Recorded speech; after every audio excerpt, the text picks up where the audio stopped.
There we go. So turn that back on. Everything should be good to go. Cool. Alright, everything's all good to go. Hey everyone, Steven from Toastamac, and welcome back to more Mario Galaxy. So far we're making good progress, and if we keep this up, we can probably beat this no problem. And I gotta shut this toad up. Shut up! Alright, anyway, so good to see you all. Michael, Skyline, Connor, good to see you. Before we begin though, I do want to give an update. For those that haven't seen the community post, the good news is I was able to talk to a couple people on Discord, and I was able to get the donation alert situation figured out. So, short version is I just had to open another audio channel for the donations. So, the next time someone donates, it should be able to play through and you'll be able to hear the audio without the double audio from the game. And just to prove it, let's give it a little test.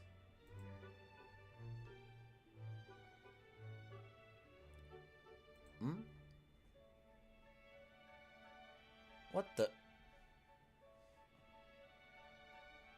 Okay, it's not Froggy? There we go, now it's playing. Froggy! Freeze! This is the police! Whoa, wait, what happened Hands here? where I can see them! Now! Froggy? Put the baby down and walk away! But I have to find Froggy! You were gonna kidnap that child, weren't you, you sick, twisted feline? I can't believe that someone like you is gonna have a right to an attorney! But Froggy is my attorney. What? Okay, so... Oh! Halo Wolfgang just gifted 5 memberships? Wow! I wasn't aware he could do that. Honestly, I thought that was just a Twitch thing. But, thanks. Let's see. Gifted it to Coltanis, Rockstar Pool 69, Steven Sushi. Yeah. So, one thing I have noticed is there do seem to be some technical issues still with stream elements. Like, the donation alerts seem very delayed for some reason. Like I said, I wasn't lucky. Oh well. Hey, Space Ace Fairly, good to see you. Okay, just wait for the the notifications. You can stop now. Anyway, so it looks like so the audio was indeed playing. You guys heard that, right? So it seems like there might still be a technical difficulty in terms like there seems to be a delay. Oh, Connor was gifted one too. Nice. That's very kind of you, Halo Wolfgang. Thank you. Yeah, if you got a gift membership, just do me a favor and thank Halo Wolfgang for that. So thank you. Yeah, show off that emote. So, what I may have to do is try to contact someone from the... So contact someone from the Stream Elements Discord group and figure out why there's a delay. So, bottom line is, you know, they should still be playing, thankfully. I'll just have to ask around for, like, you know, why the delays are still going around.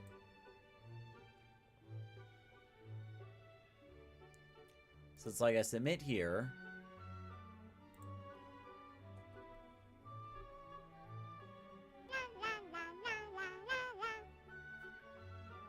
Yeah, it's like, so the message displays, but there seems to be like a couple seconds delay, or like a delay for like the audio. So I'll ask around, see if that works. But the good news is audio plays on the donation, so that should be good to go. All right. So anyway, what were we doing? Oh yeah, Mario Galaxy.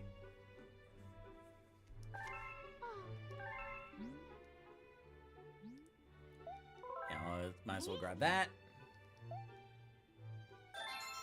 Now, I do want to mention, next week, there's not going to be any live streams because I have a couple things going on. One is, I'm planning to go to Fan Expo on Friday, which will be, you know, I get to go to a convention again, which I haven't done in years. It's only going to be for one day, though, because, one, due to cost, and I'm trying to save money, and two is, number two is it's all the way up in Denver, so not only is it about like an hour away, but it's also like, you know, pretty crowded, busy city, so I'd rather not, you know, be in Denver longer than I need to. It's kind of like, you know, in the Baltimore situation. And then Sunday, I'm just gonna take that day off, next Sunday, I should say. Next Sunday, I'm going to take that day off, you know, to not only relax, but also work on the autism video for autistic people and burnout. Like, this coming week, I'm going to work on the script. And hopefully next Sunday, I'll be able to record and get the recording done. Now, we do have another special guest live stream coming up. And it is going to be sometime on June 3rd, if I remember correctly. I have to get back to the person in question to make sure if we can confirm the time. As soon as I get the time confirmed, I'll let you guys know. And I already sent her the questions, so that should be good to go. Wait, did I go to the wrong place? Oh, right, the bedroom. Right, I forgot. The other thing is, forgot to get my phone charger, so... I'm gonna keep the stream display on my Twitch, keep the Twitch stream displayed on my phone, make sure I don't miss anything.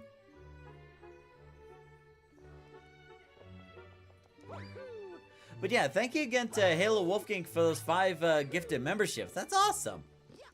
Yeah, it also helps, you know, get people interested in the channel that may not have heard about this channel before. But also, like, again, if we get to 2,000 subscribers before November 25th, then... Oh, that's right. I still gotta go here. If the YouTube channel, I should say, gets to 2,000 subscribers before November 25th, then you guys will get to pick the next theme for next year's month of April. Spaces Freely says, cool, you get to go to a convention. Yeah, I haven't been to one in years. Like... The last convention I went to was VidCon in Anaheim, California.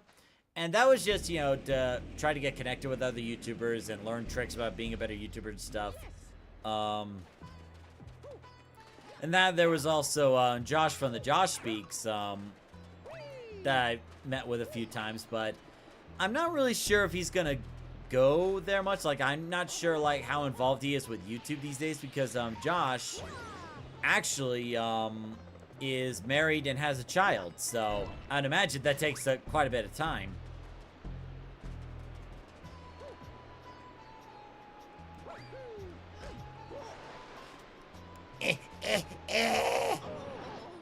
Okay, so don't do that. Got it. It's been a while. Don't judge me. And funny enough, in terms of like the donations and memberships and stuff, I've actually reached the minimum requirement to actually get my first paycheck from YouTube now. And why did I go into quicksand again? So, like, the next payroll YouTube has, I'll actually get my first paycheck from them. So, that's actually pretty exciting. Ow! And, of course, I have all of you to thank, so thank you.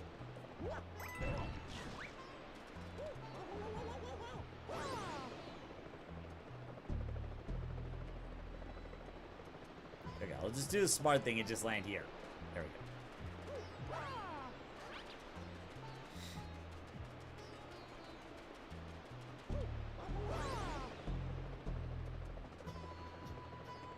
Hey Faith, good to see you.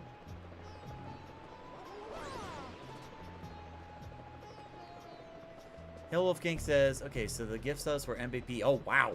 So 5 more people have MVP. Woof. Wow. That's like the highest tier, like thank you. Woo. Okay.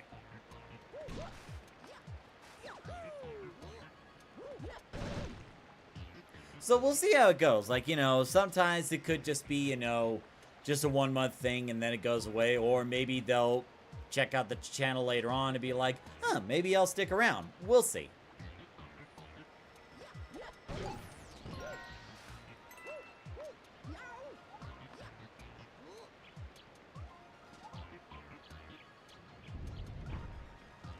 Yeah.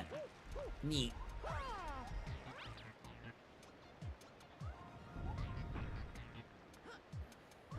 But yeah, thank you so much for those MVP memberships. Thank you.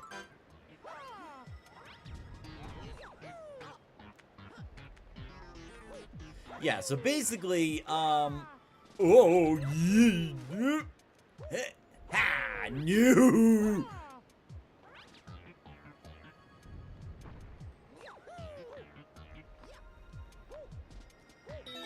Nice.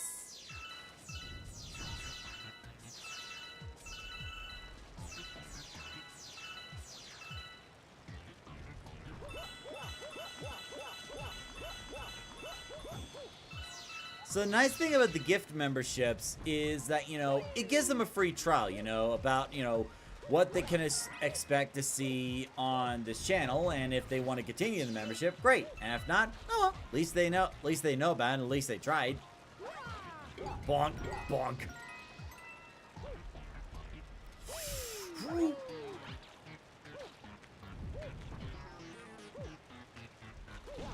Okay, so I'm not really missing anything significant. Dang.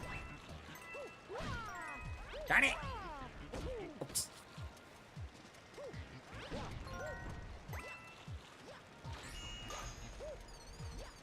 Get back.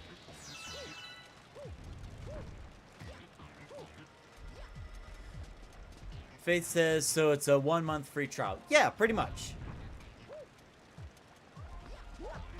And not only does it, you know, help with monetizing content creators on YouTube, but it's also kind of like advertisement, if you will.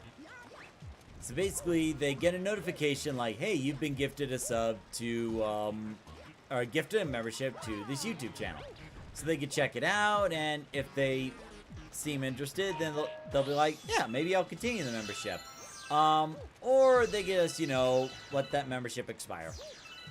We'll see.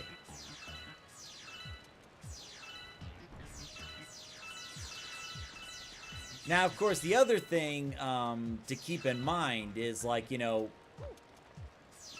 even if someone gets gifted a membership, they still have to follow the same rules as everybody else. You know, be polite, don't be jerks, don't try to bring, you know, too much religion or political stuff involved, stuff like that. So it's like, you know, just because someone gets gifted a membership doesn't mean they have like a free trial to be, you know, immune to rules. That's not gonna happen, but we'll see.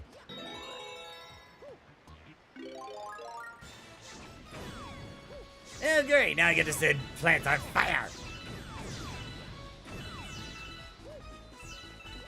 And thankfully, this is not what I called the most hated Mario power-up. Woo! Oh god. No, wait, I was supposed to get that stuff! Darn it! No, send me back! Ah! Oh god. Oh wait, no, they're gone. They're right here, right here.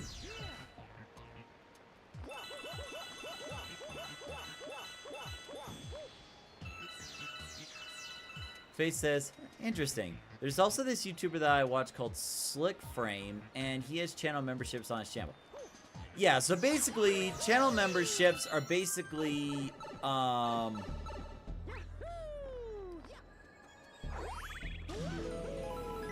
Michael Skyline says, membership or not, I'm glad to be here. Well, we're glad to have you here, you know? And that's one of the nice things. It's like, you know, the membership is like, it's essentially just something extra. It's not really something that you absolutely must have and whatnot. And it's not like Twitch where it's like, oh, you don't want to watch the ads during the live stream? Why don't you subscribe?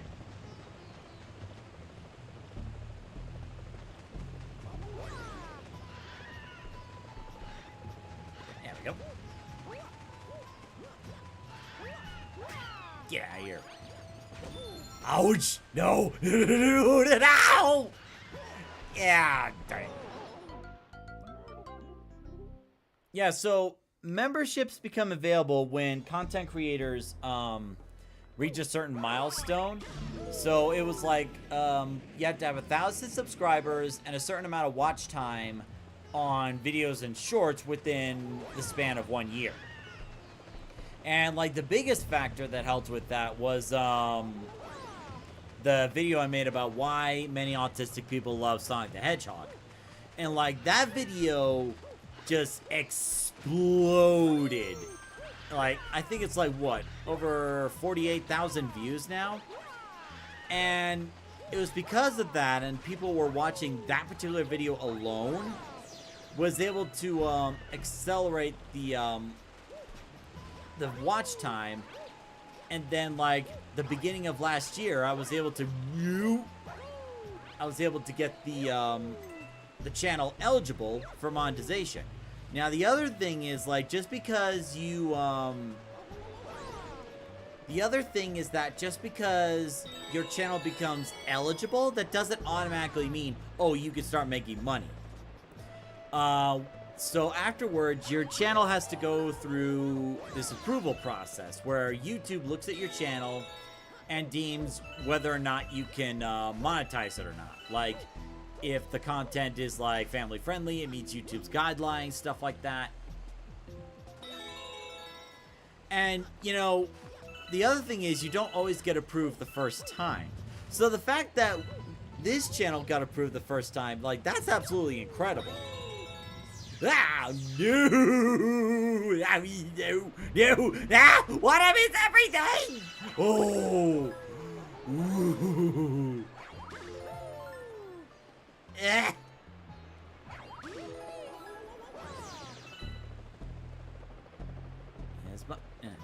There we go.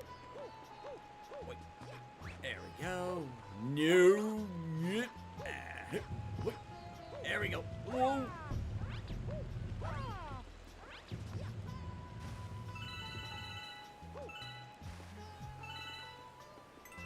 That's better.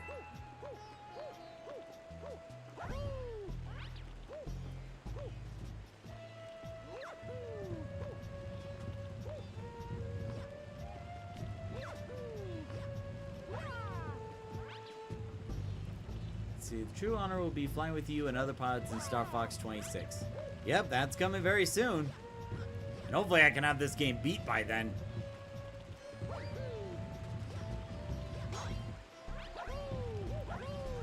Come on. Yeah, there we go.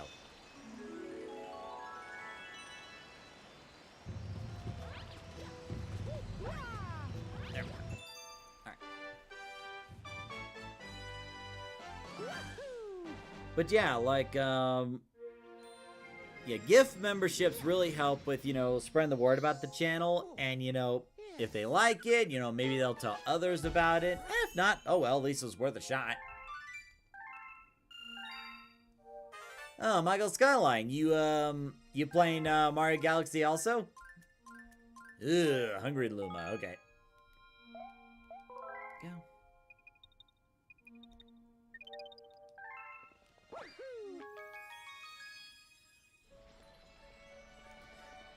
Yeah, as much as I hate ads, I hate paying to remove them. Yeah, I understand that, because, like, you know, I used to watch Maximilian Dude's live streams a few times, but it's like, you know, there were so many advertisements on Twitch where it's like, Richard, good to see you. Says, hey, what's up? How you guys doing today? We're doing great. Playing some, Mario Galaxy, having some fun. How about you? I don't think I've seen you before. Are you new? I'm sure you will have until June 25th. Yeah, so, like, basically, if we look at the calendar, let's see, next week there's not going to be any live streams. So 1, 2, 3. So about 4 weeks until, Star Fox, the new Star Fox game comes out. So we have plenty of time. We have plenty of time to at least beat the main game, if not go into the extras.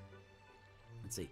Richard says, yeah, the spring power is the worst power to ever exist in the Mario. Well, oh, I am so glad I am not the only one thinking that mindset. And like, once we get there, you'll see why. Says, yeah, I'm new. Well, welcome. Glad you found the channel. Happy to have you here. So, since you're new, let me introduce myself. I'm Steven, and this is the YouTube channel Toastamac. So here we do gaming live streams, and we also do content about autism. So, like, I think it was about last week. Yeah, last week. We had the special guest live stream where I interview autistic people and as they share their experience. And then, let's see, sometime in June, I'm going to be doing an autism topic video about autism and hitting burnout because I hit that last year and it affected me a lot harder than I thought it would. So we do different kinds of stuff. We do autism content, we do gaming content, but all in all, we're here to have fun.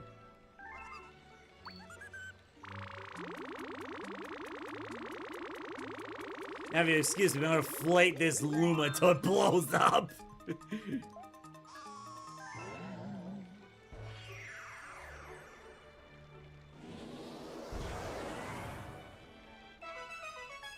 The Big Mouth Galaxy. Was this like a boss fight, if I remember correctly? I'm sure I'll see soon enough. Yeah, I hate the spring power-up because it caused me to fall to my death a lot of people, thanks to the awkward and clunky controls. Oh, yeah. It's like, it goes in a certain direction, and it's hard to steer it away. Hey, Kami, good to see you. Bakling says, did Nicole ever find out the last Tomodachi stream what happened? Shh. No, she's not found out, and I would like to keep it that way, you know. Don't want to give her more reasons to murder me. Okay, I must be thinking of something else then. I was thinking of like a boss fight.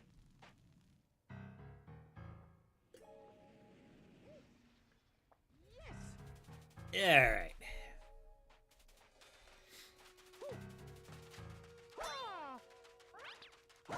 And there you go. Feels wrong smacking a crab in the booty, but hey, you gotta do what you gotta do. Alright. Alright, you old geezer. For the third time. This is my hideaway. It's the perfect spot for fishing and being left alone. Wait, what's that? You're saying that the galaxy just got started here? That feels weird, I feel like I'm having an existential crisis here. I mean, yeah, like, you know, this galaxy was just born recently. You're, like, supposed to be this teacher watching out for a lot of, other students. I don't know why this is the hideaway when it was recently just made. So I meant a lot of times. That's okay. Autocorrect messed me up. Oh, trust me, like, autocorrect, bugs me quite a bit, too.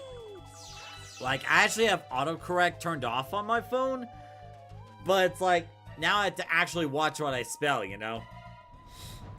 Connor says, it's a good thing the spring never came back after Galaxy 2. And yes, the spring's in Galaxy 2. Why? Why is that a thing?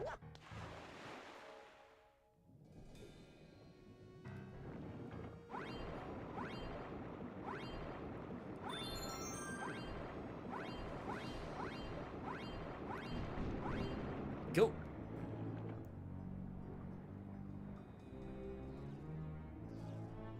Alright, let me get up to the surface first.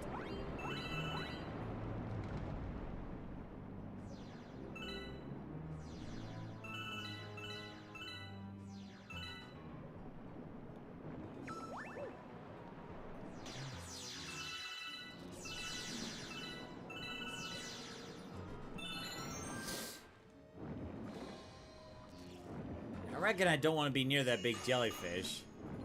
And firing star bits at it doesn't really seem to be doing much.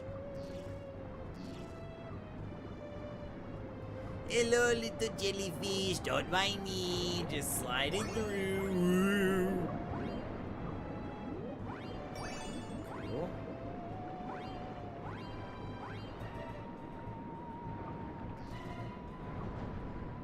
I see. It only appears in one level in Galaxy 2. Well, good, because one level is enough. There we go.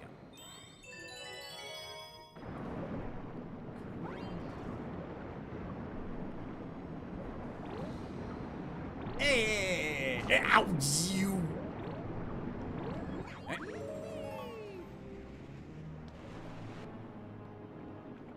There we go.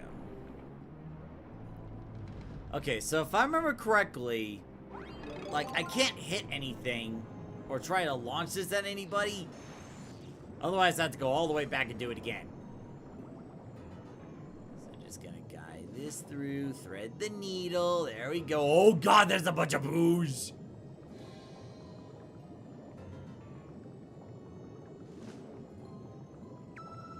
Huh. I don't know why, but this was actually a lot easier than I remember.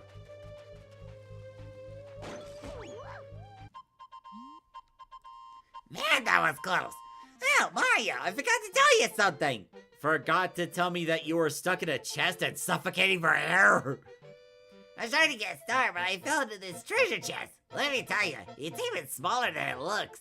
Anyway, here's a star. No, really, it's yours. Good.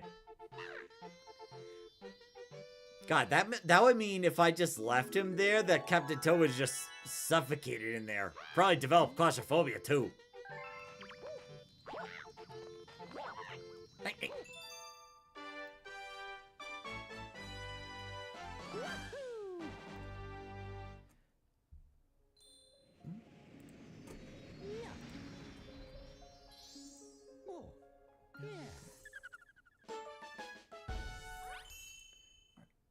Sorry, just making sure that no one was messaging or pinging me on Twitch. There we go.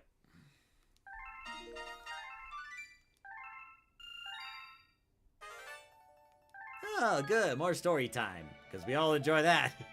Well, actually, we do, yeah. Speaking of which, did they say anything about when the Mario Galaxy movie was going to be available for, streaming? Like, available on YouTube or Paramount Plus? Like, did they give a release date for that yet?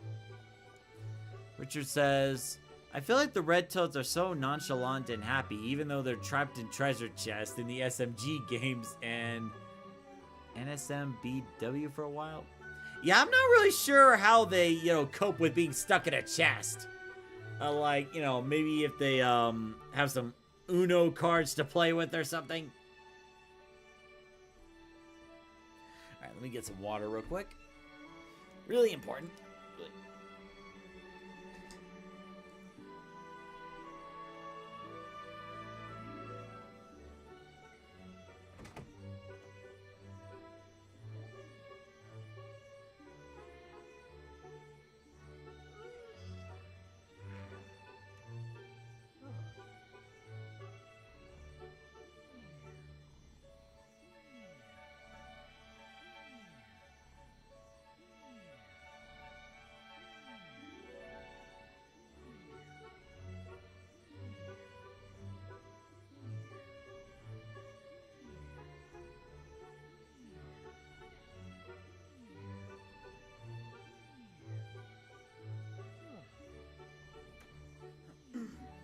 There we go. Whew.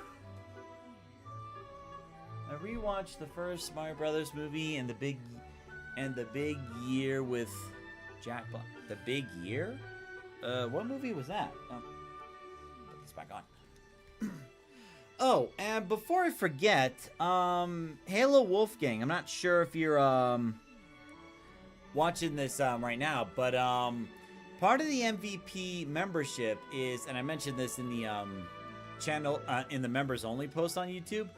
Part of it is you do get to request that I do a that I try out a gaming live stream of your choice. Now, of course, the gaming live streams requested by MVPs, I do have some limitations on them. Like, for starters, it has to be something I can stream on either my Switch 2 or my PC. That's just how the internet's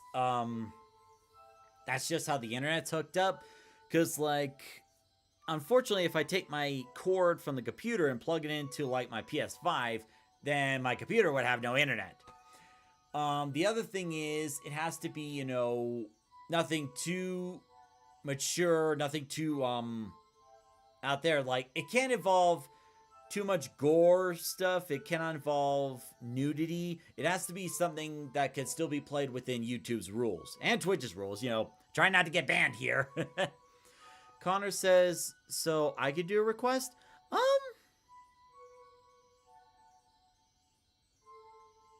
Well, you do have the MVP membership, so technically you could. And you also get a personalized thank you video from me.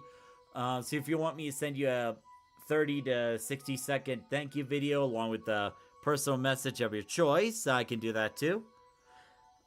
Was there a game you had in mind, Connor? Richard says, The Big Year is a comedy movie about competing photographers trying to take pictures of many birds as possible. Steve Martin and Jack Black are the good guys while Owen Wilson is... Okay. So it's a Jack Black movie. Got it. Like, so, Connor, did you had a game request in mind? And same question to Halo Wolfgang.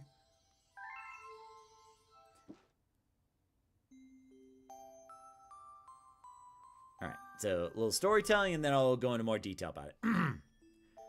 Chapter 7, The Telescope.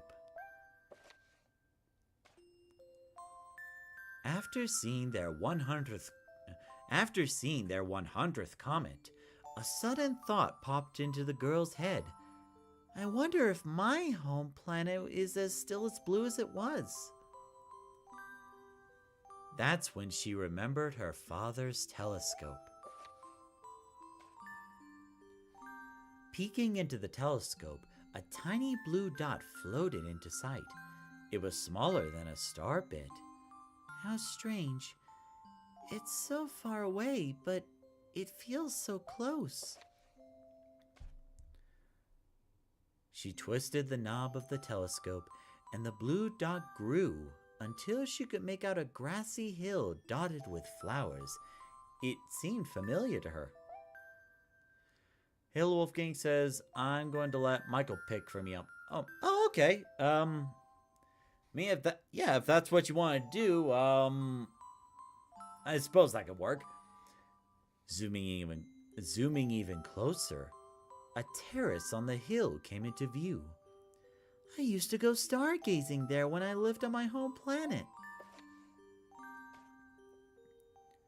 She remembered rubbing the sleep out of her eyes as she followed her father up that hill to look at the stars. She remembered how she and her brother would sled down that hill. She remembered having picnics with her mother on that hill. She remembered having picnics with her mother on that hill on bright and windy days. Michael Skyline says the choice is Spyro Reignited Trilogy. Okay. It's on both PC and Switch. Okay. So that makes it doable.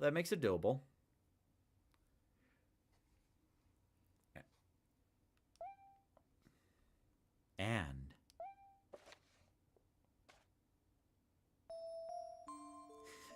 I want to go home. I want to go home right now. the girl burst into tears, and the Lumas didn't know what to do. I want to go home. I want to go back to my house by the hill. I want to go see my mother. The girl was shouting now, her face wet with tears. But I know she's not there. I knew all along that she wasn't out there in the sky. Because...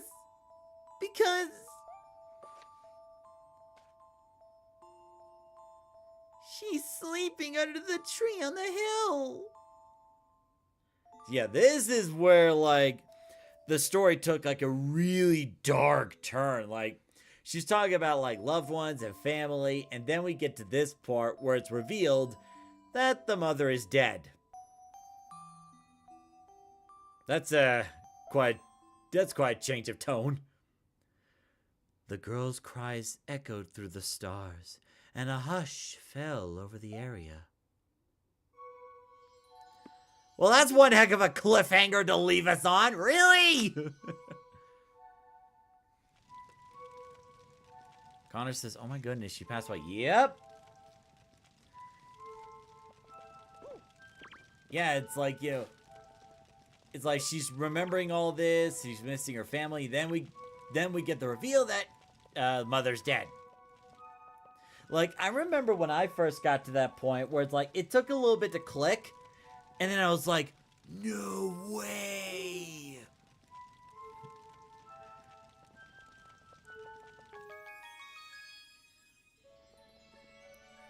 So, Spyro Reignited Trilogy, huh? Alright. Yeah, so I'll see what I can do. Like...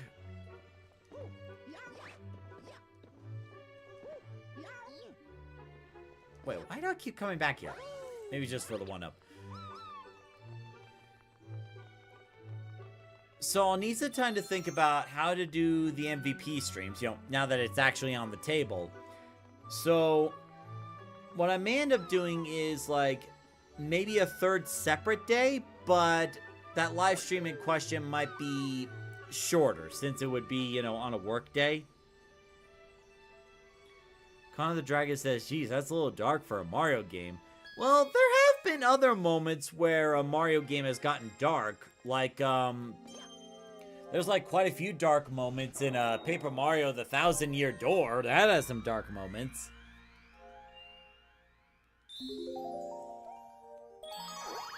Richard says, the best power-up is definitely the P Acorn from the Nabbit chases in both versions of... when you type NSMBU, which game are you referring to? Like, it may be a game I'm familiar with, I'm just not familiar with the initials.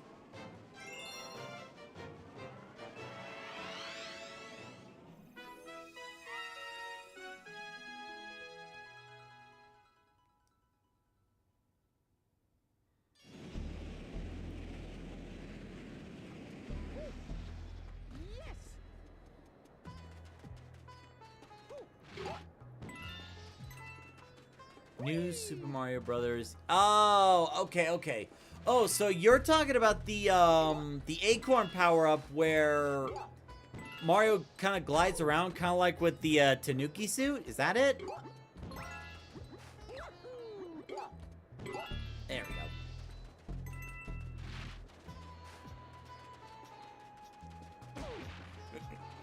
Got it. Oh, I don't have any ammunition. Darn it!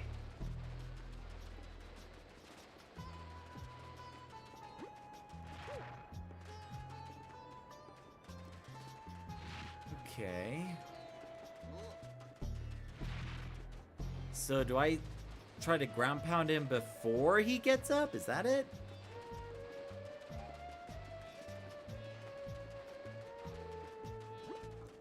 So what I'll do is, now right now money's a little tight because I don't know how much I'll be spending on Fan Expo. Dang it!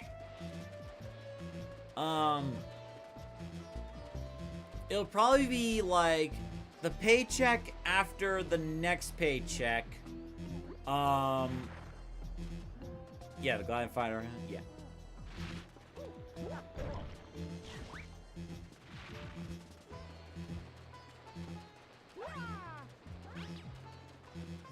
Okay. I'm sure I'll figure it out at some point. So it might not be this paycheck, but maybe the paycheck afterwards, or like the one after that. But at some point we will do the... Okay, I'm confused. Oh! I didn't realize it was that simple. Well, I'm stupid. But hey, at least I figured it out.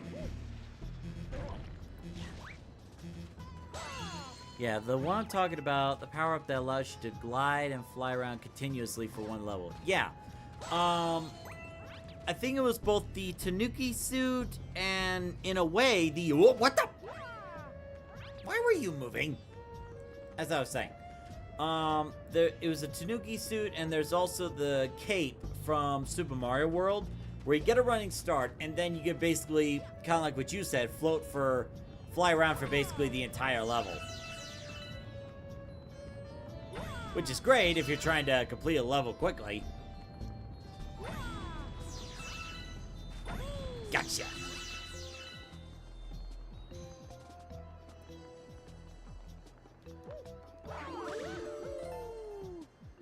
Wait, there was a hungry Luma down there! No! No, take me back! And there was extra health. Hold up. I really gotta look around. Like, I can't believe I forgot to do that. Nope. There we go. Nice.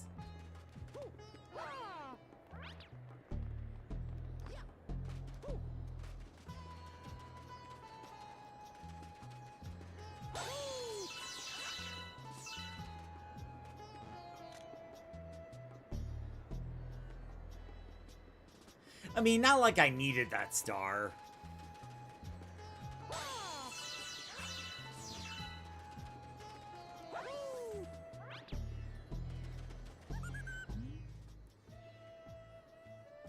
Michael Skyline says, I did check ahead. The Spyro Reignited trilogy is family friendly. Oh yeah, I already know about the Spyro games because... Hold on. Bam. Sorry, I got this notification about like AI viewers on Twitch. Ugh. As if we didn't have enough problems with AI already. Alright, how much you want? Oh, that's not so bad.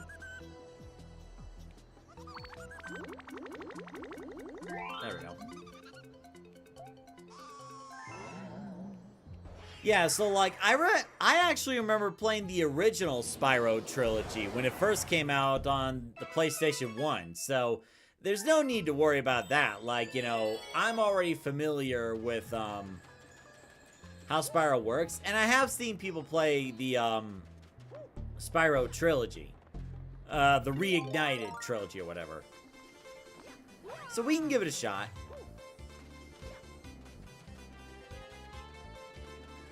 Whoa. All right, there we go. I am fabulous.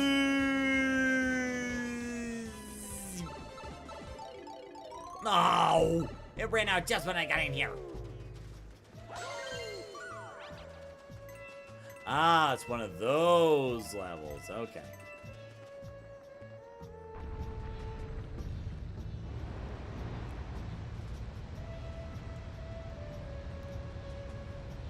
Actually 100% the game on all platforms.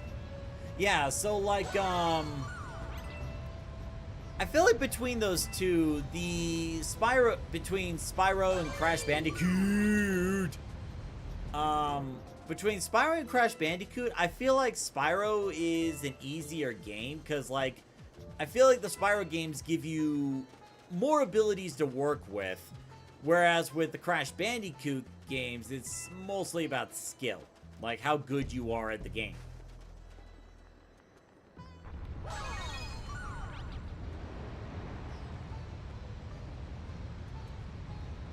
So it's like, I haven't played Spyro in ages, but I am familiar with Spyro, so it is definitely, you know, family friendly, you know, we could do that.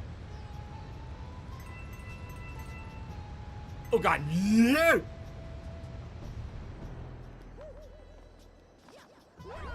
There we go. And of course, Spyro's a fellow dragon. Oh, yeah, so definitely no bias whatsoever, eh?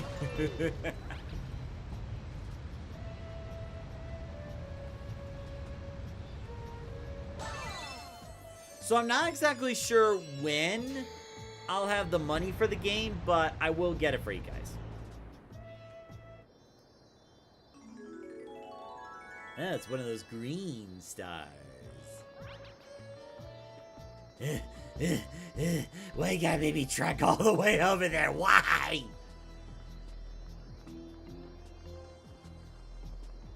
You're correct on that one. Spyro is... Yeah, because, like, you know, Spyro, it's more lenient. You can, fly around. You can actually glide. And, you know, it gives you more leeway. Gives you more abilities. Whereas with Crash, it's like... It's really one of those hardcore platform game series where it's like...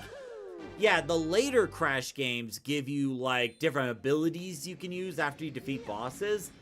But, like, ultimately... It all comes down to skill, like how good you are at the game. Like, there is no hiding it. You're either good at the game or you're not. So, you managed to recover all the green power stars you've managed to recover all the green power stars and restore the green launch star. Blimey. Hey, bloody heck. So now looking on, you got 3 new galaxies. Now you got your homework work out for you, you dimwit. Oh, it should be pretty cheap. It's been, what, several years? Even I don't know. I must admit, even I don't know what lies beyond Nah. So let me get my words right. I gotta read the script. Even I don't know what's waiting for you out beyond the green launch star. What are you looking at me for? You expect me to be some Luma Wikipedia about different galaxies? You blessed blossom-blooded haggis! Why don't you go over there and go discover it for yourself, you show? Oh, you think jumping on me is gonna solve anything? Why, I'll shove your face into the reactor, I tell you. Oh, you ought to grab you and throw you over on the observatory till you throw in your stomach.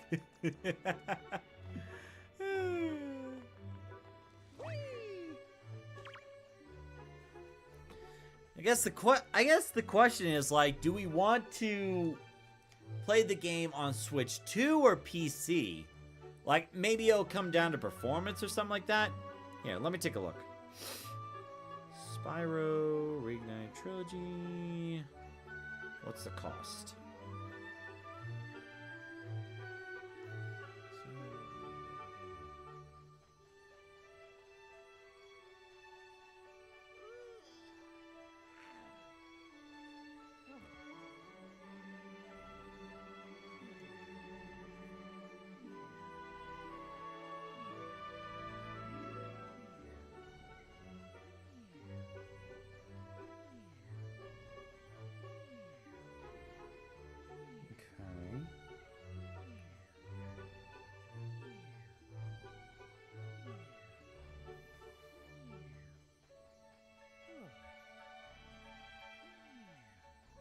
Okay, so the game currently costs $40, so that's not bad.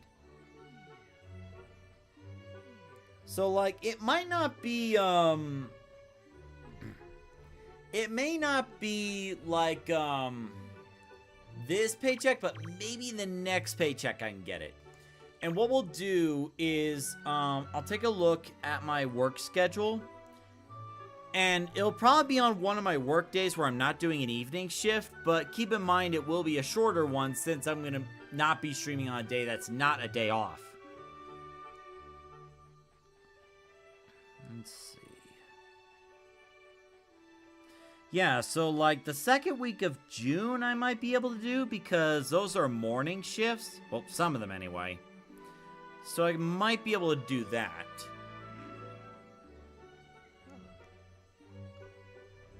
Connor says, okay, Scotty. You damn right there, my name is Scotty, you blithering. I don't know the name for you yet.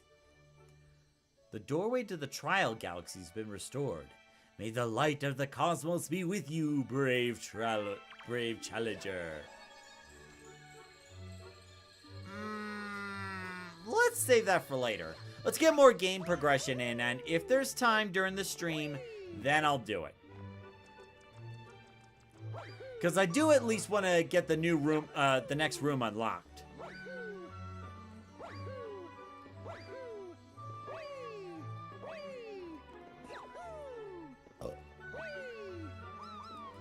Connor the Dragon says to Lizard, Look, you think it's easy coming up with insults? Why not you try some of them? I'm kidding, I'm kidding.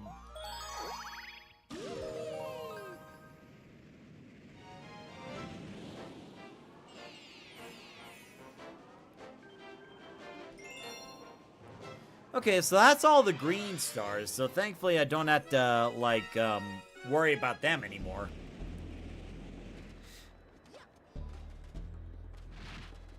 So does that mean I can smack you too? Oh yeah, okay. Because I would much prefer star bits over coins.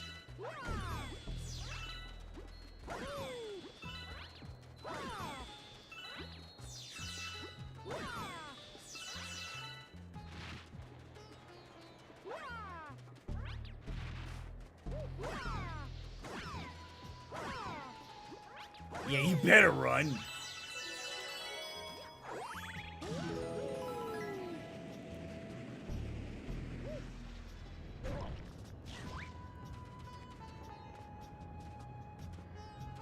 Okay, no, I don't need to go there. Well, though I will grab the star bits. Won't say no to that.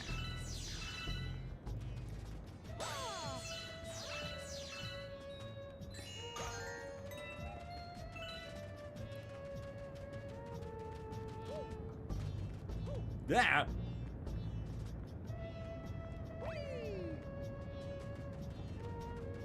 Oh, come on.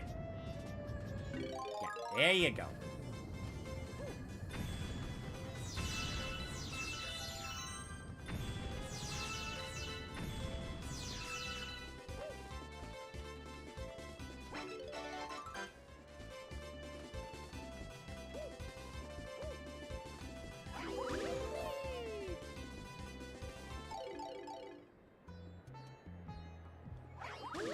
There we go.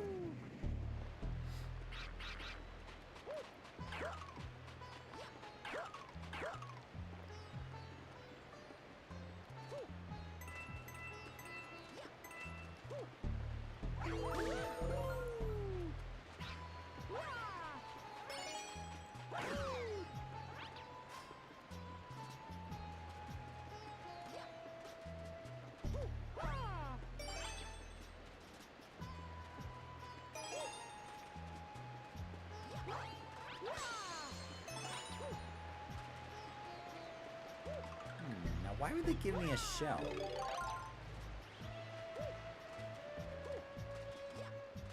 Oh, that's why.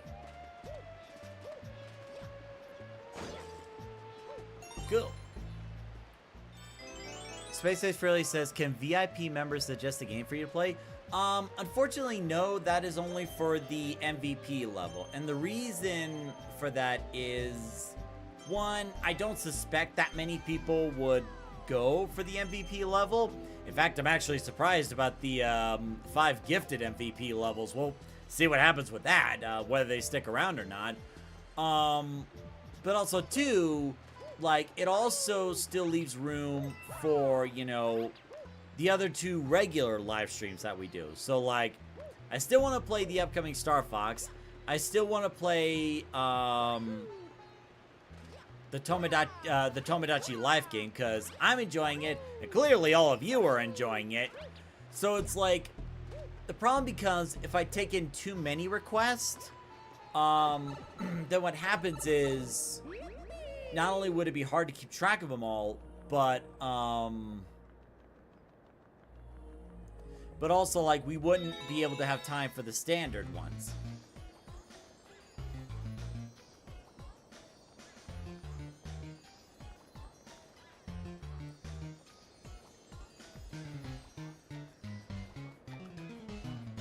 There we go. Halo Wolf King says, I didn't expect it to be MVP level myself. That's okay. It's all good.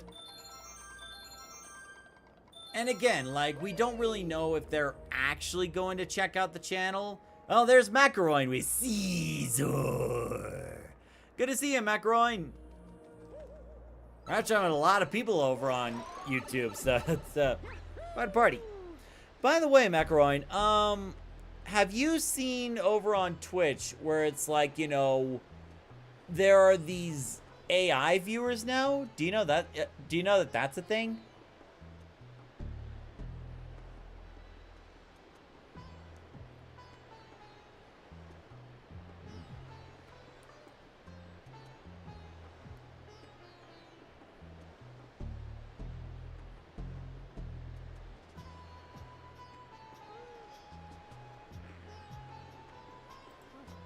Sorry, I'm just looking at something real quick.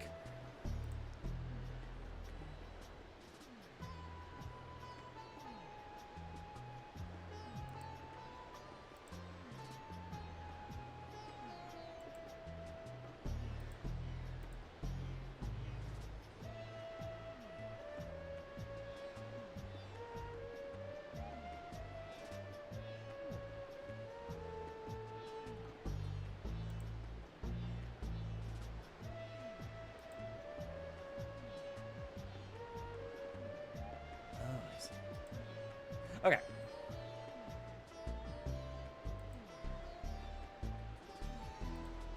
There we go. Okay.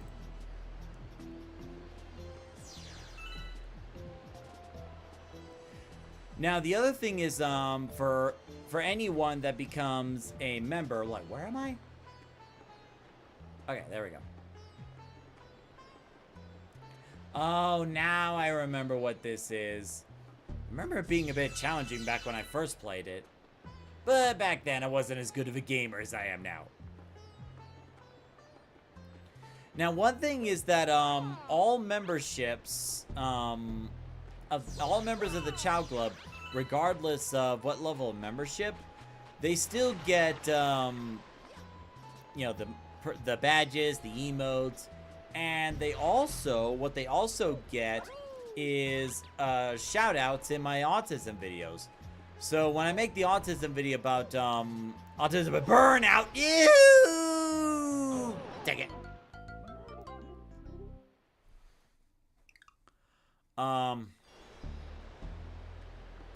So when the next autism video comes out, I'm actually gonna make a list of all the people who became members, and then give them, you know, and list their username in the end credits.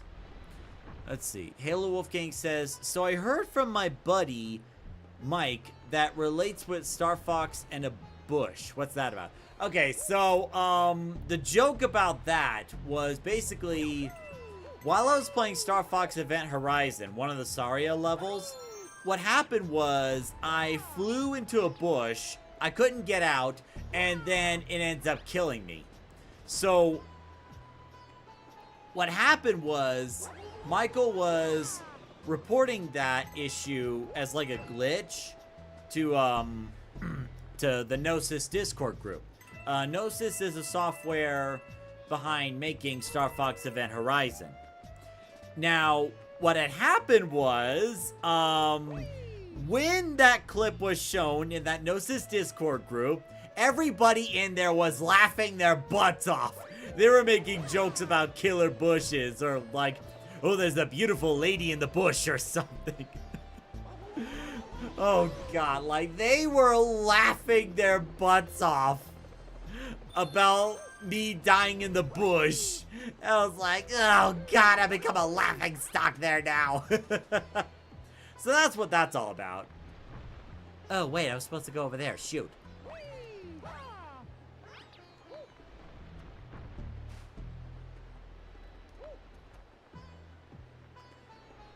I will link you the clips.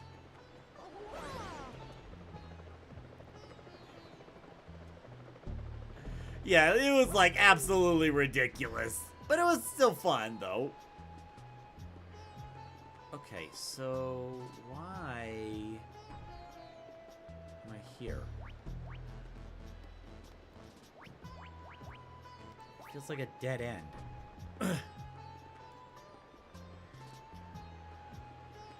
So I need to get over there.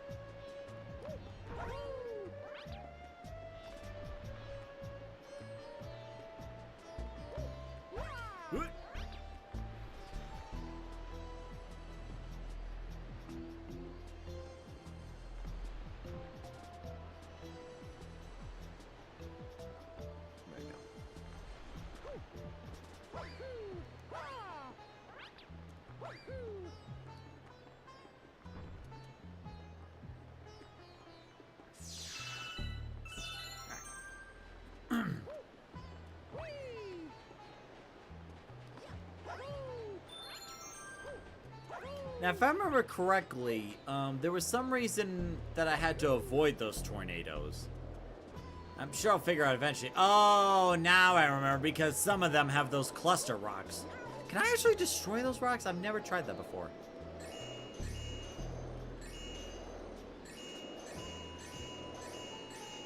Nope, doesn't look like it. Macaron's on a 10 watch streak. Thank you. Over on Twitch.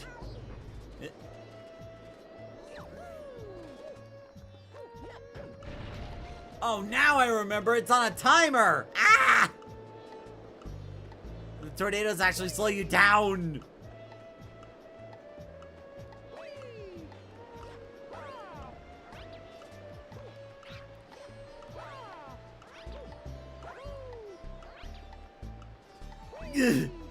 No. No, not like this.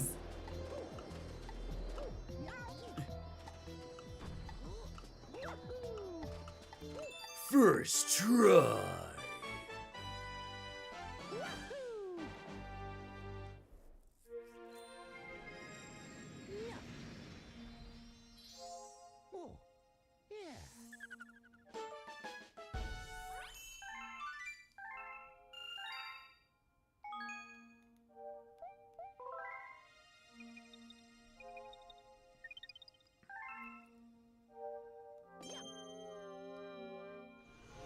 So one more star to go, and then we'll get to this guy.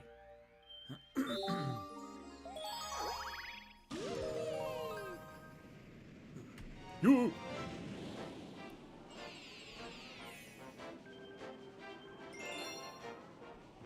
Ugh. Oh, that was close. The water almost spilled into the keyboard. That would have been bad. Sunbaked Sandcastle. By the way, is my audio coming through? Is the game audio coming out good? Is my audio coming out good? So every now and then I kind of ask that.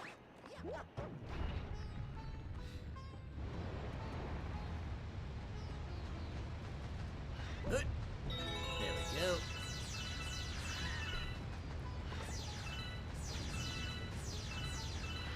The one up. Not worth it. Oh, I'll definitely take that. Also, this bird could go sod right off. Maybe you should upgrade to a water bottle? But I like my mug. It's very special. Ah. I mean, I guess I could if I really wanted to.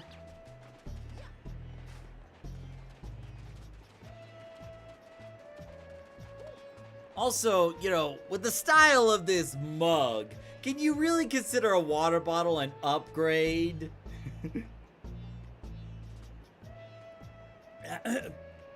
I'm just messing with you.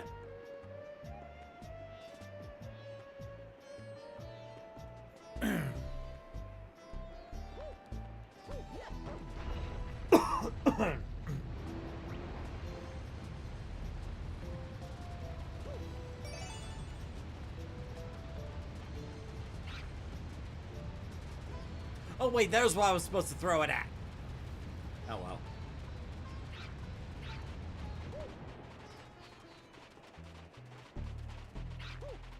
Oh, I can't do a backflip. This is like the scene in the first Mario movie when Luigi was being chased by all those dry bones. No!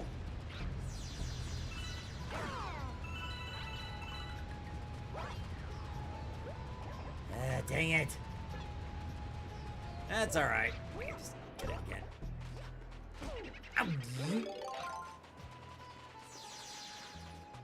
Vengeance will be carried out on your kind.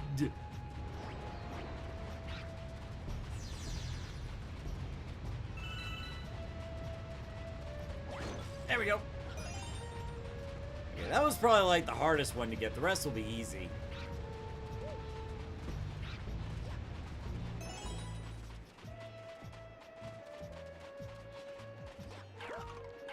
There we go.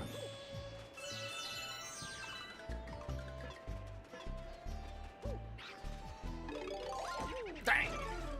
How dare you!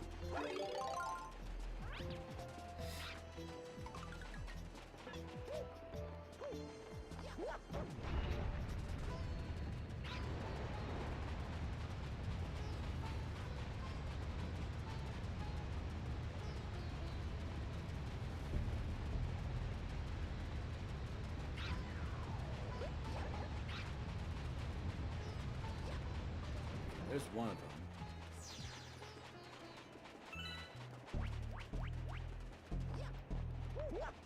Okay, that's actually the last one I need to get. So, whoop. Darn it! I didn't mean to do that.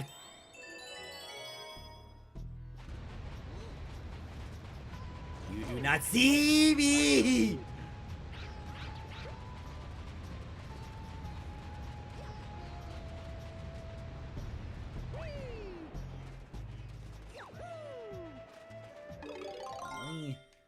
Turn the audio just a little bit. There we go.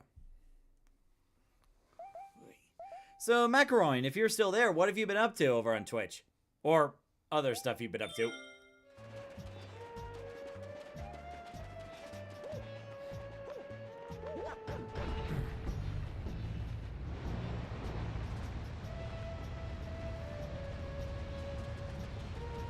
You know it? Just because I could.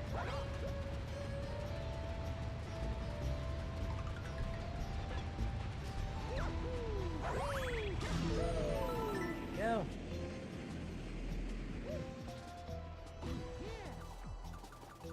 Okay, that launch star almost launched me into that spiky plant. What the heck? There we go. Let's see what else is here. What the? There we go.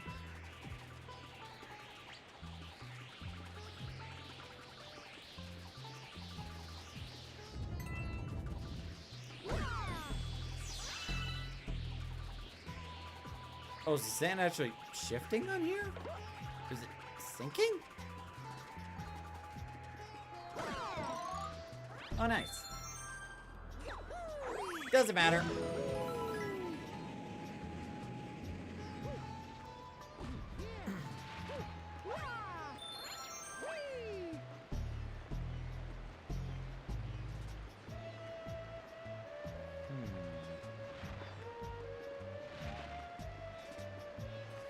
what to do with you.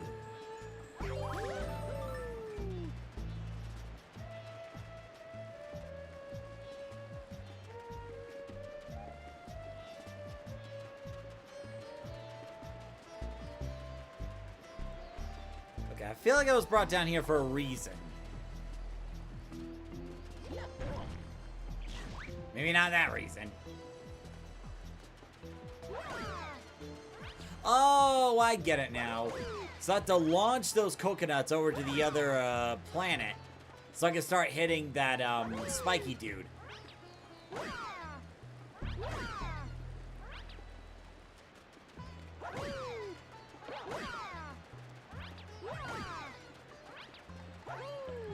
And of course, I'll bring all the ammunition I could get.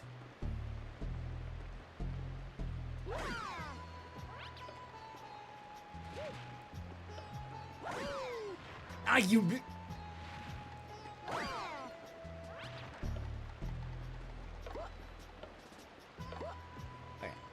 Just need to get the coconuts to the right position.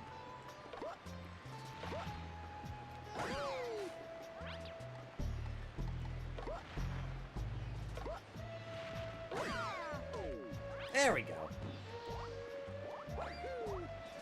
Stomp.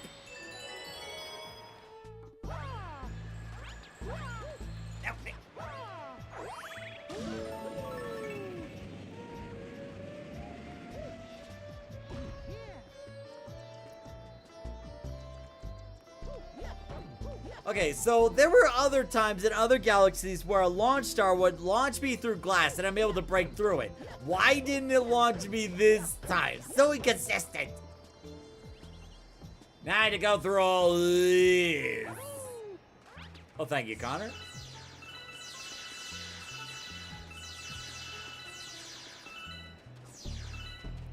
Oh, wait, what am I doing? Everything's topsy-turvy. I don't like it.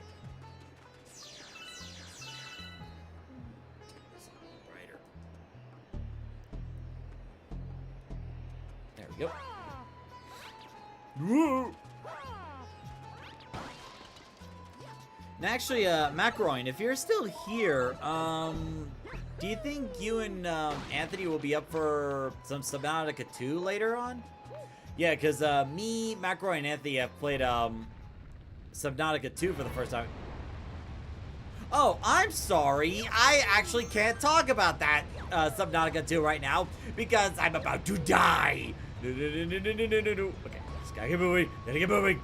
Gotta lock in.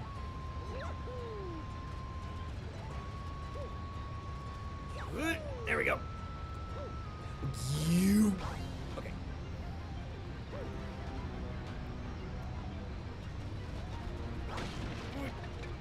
Good.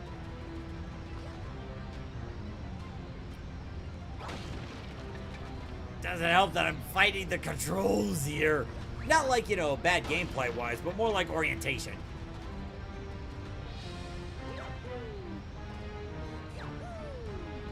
Wrong way!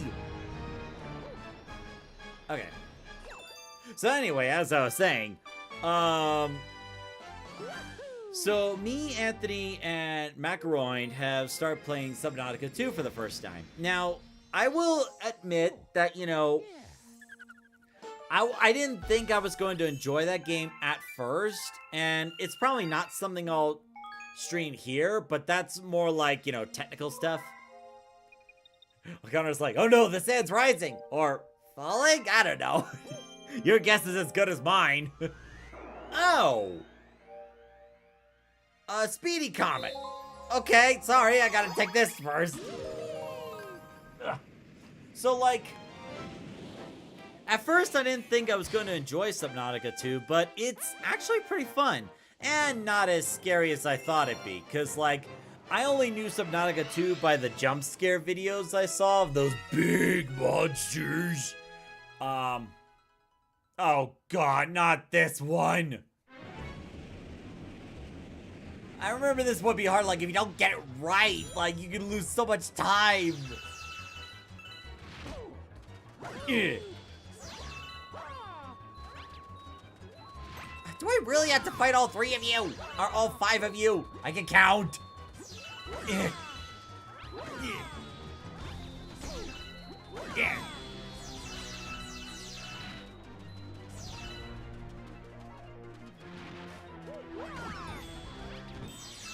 Okay, good. Go, go.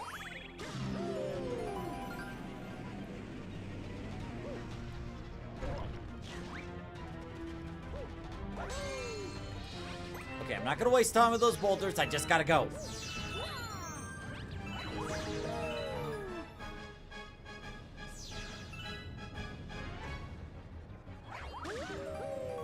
So it's like, I thought like Subnautica 2 was gonna be mainly like this horror game with a whole bunch of like jump scares and whatnot, but it's actually pretty fun. Now, due to the limitations on my computer, because this was made to be one of those more higher end games. No, Shell, come back! Where are you, Shell? There we go, okay. It's supposed to be one of those high-end games, so it's like you're supposed to have like some of the newer computers in order for it to run optimally. So I have the settings on medium, but even on medium, the game looks beautiful. Like the graphics, the water, you know.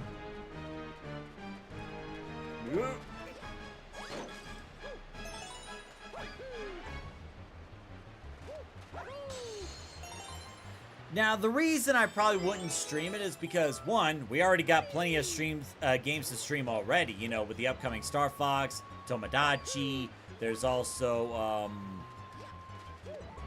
Michael Skyline requested, the Spyro trilogy. So, we're good. We got plenty of games to stream.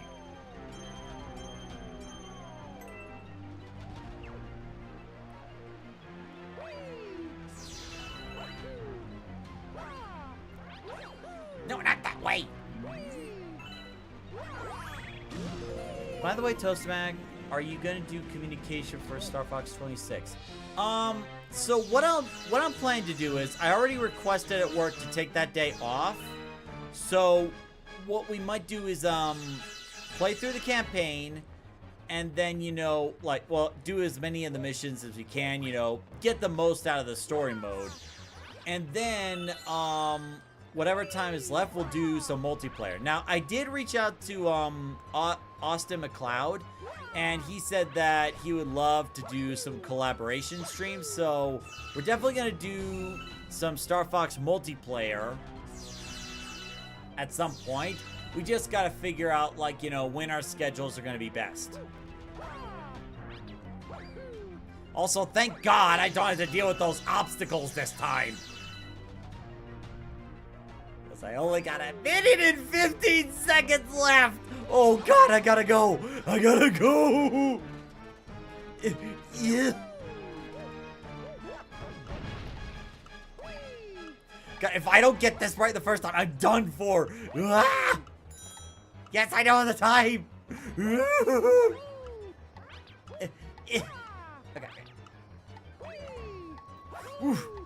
Good, good, good. I gotta jump! I gotta run! I gotta do all the Mario things! Okay, we're good. We're good. First try. I think there's a... Wait, did they say there'd be online co-op? I thought it was local co-op, wasn't it?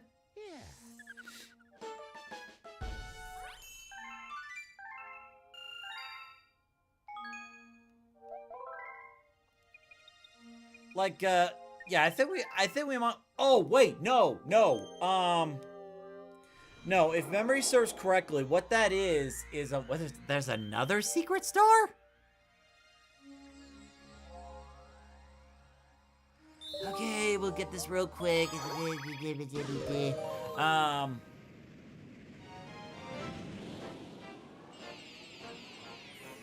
So it's on this one. Okay.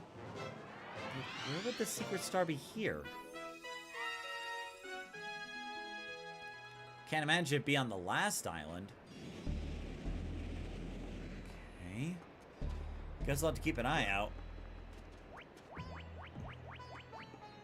Yeah, no, it's actually local co-op because basically what happens is One person holds one controller to steer the ship. The other one handles the shooting, like aiming and firing.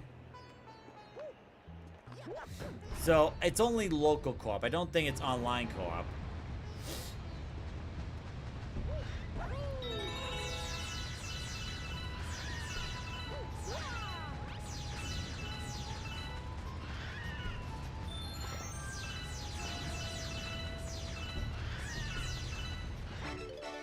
Got it.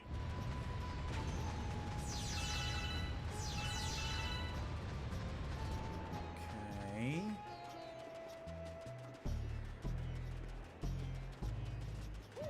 Really nothing else?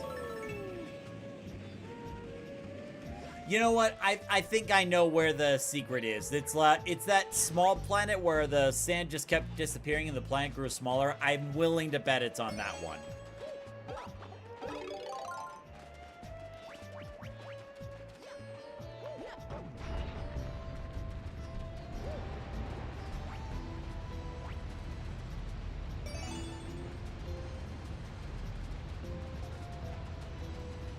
No! It's up there. I missed it again. I'll grab that.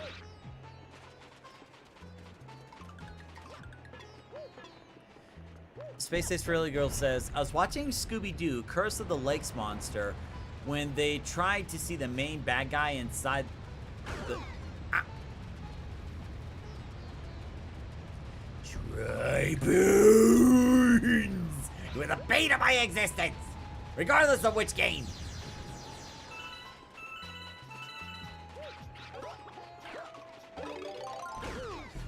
Oh, yada!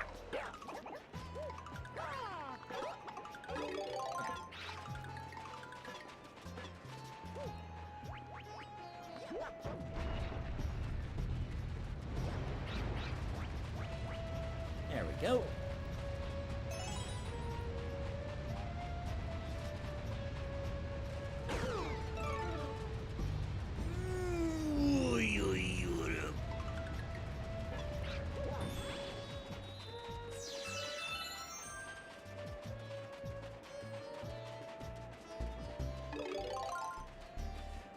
They tried to see the main bad guy inside the clothes. Velma moved her finger spell or coffee metro keyboard?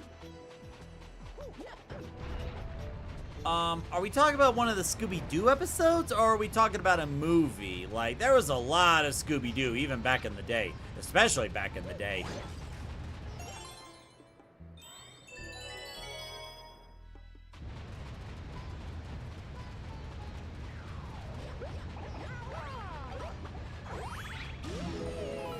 Yeah, I'm willing to bet it's on that small island, and you gotta wait for all this sand to disappear.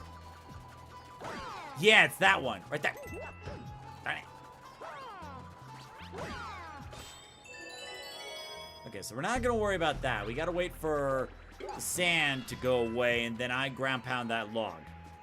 That'll probably lead me to the secret star. And what are you doing, eh?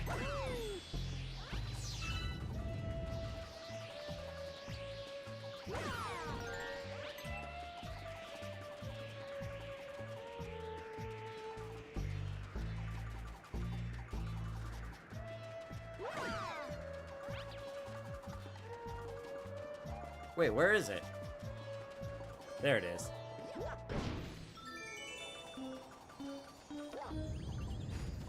Oh, come on.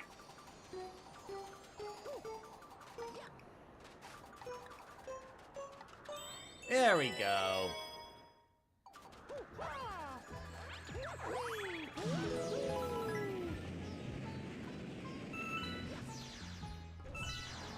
Yeah, this is definitely a new spot.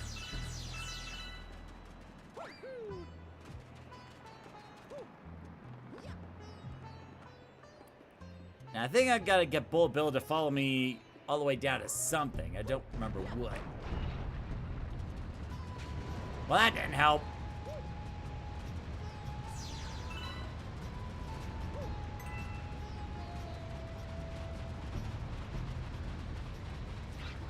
And of course the dry bones are there, because we just love having them around. So I guess I gotta keep jumping as I get the bullet bills down?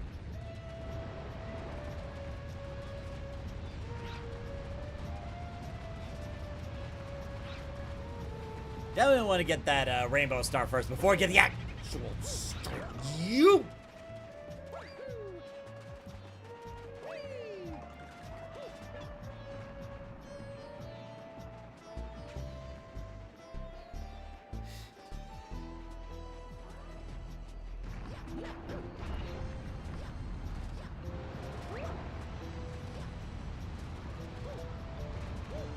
Ah, no.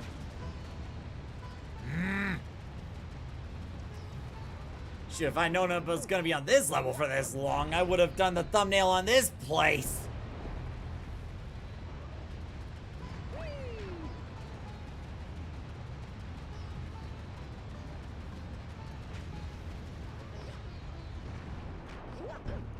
Wait, no! Oh, come on! No, get over here, you stupid belt!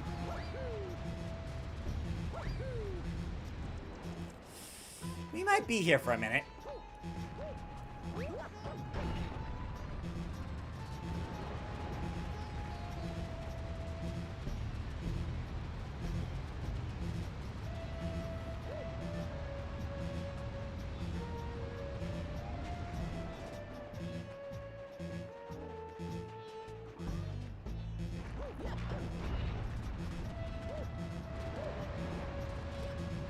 No, wait.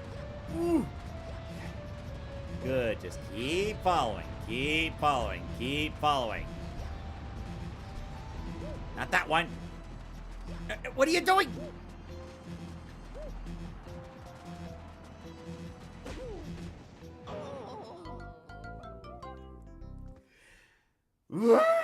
Anyway. Oh good, I don't have to go all the way back. But I know what to do this time.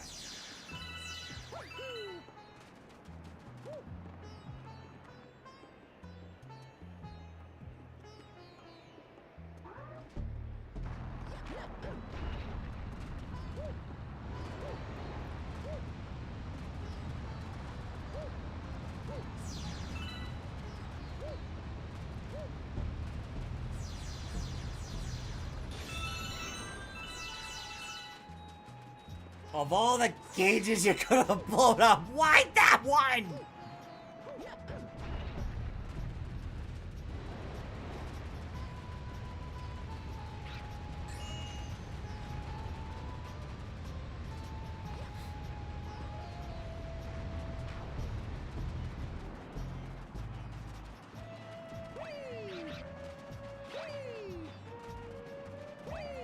Let's see if I can get the ground pound and still get the bullet to follow me. Nope. There we go.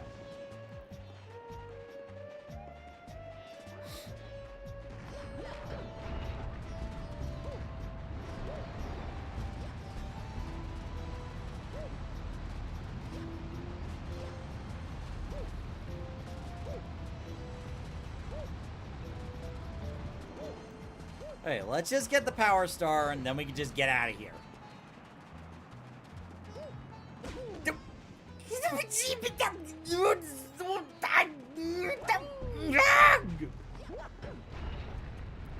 You have one job, Bullet Bill.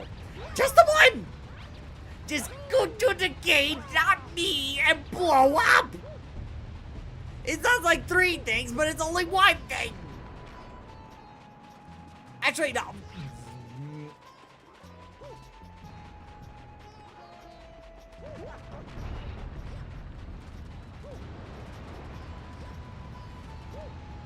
If I had the extra time to spare, I would be launching those bullet bills into the skulls of the dry bones. Why did it have to be up there? All right, let's just go have a get the star and get out of here. Always make sure to turn down the TV around jump scare. And if you're asking, does that work?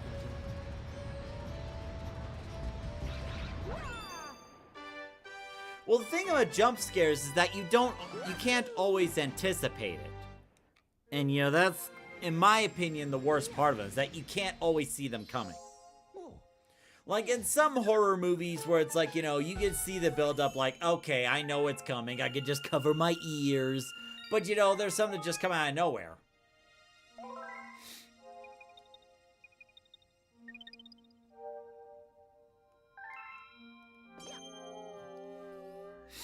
Alright, now we can finally get here. Bowser's dark matter plant. I guess I better get my Bowser voice ready.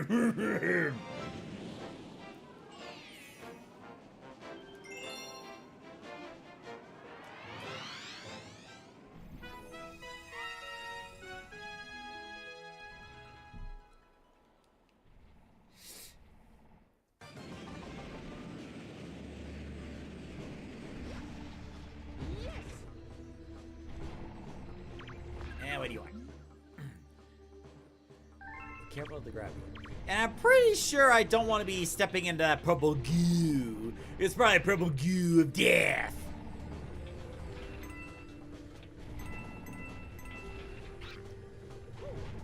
Oh, go away. Okay.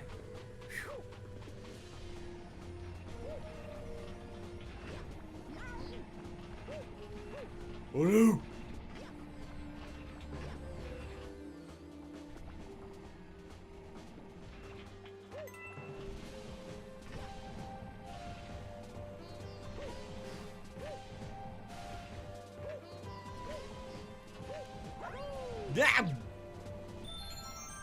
Well, at least I got the what? Why? Oh, I thought it was gonna send me right into a black hole.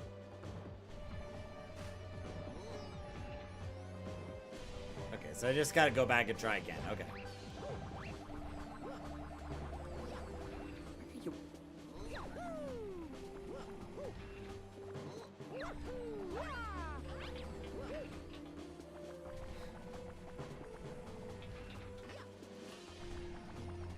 Misheard, thought it was local and co-op. Okay, well, it's still good to check, you know.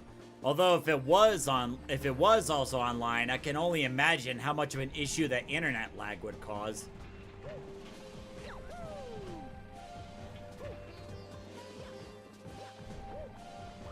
we go.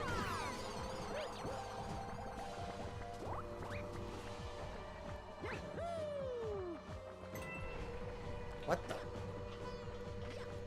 I don't know what those blue spots are, but I reckon I don't want to find out.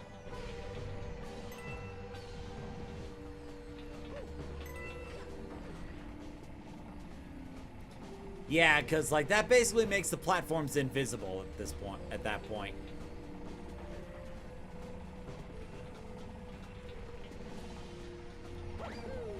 Yeah, I'm not waiting.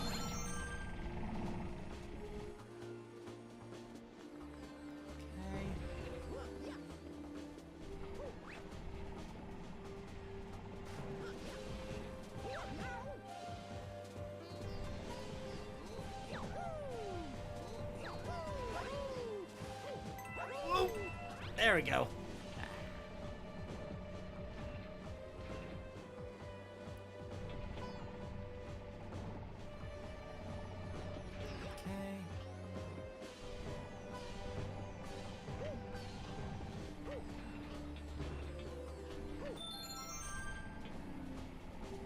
Oh wait, no. Okay. Sorry, it took a little bit to click and realize, oh wait, the arrows are pointing that way.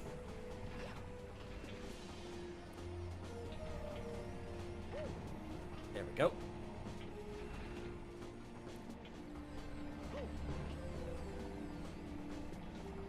Okay. No. Woo.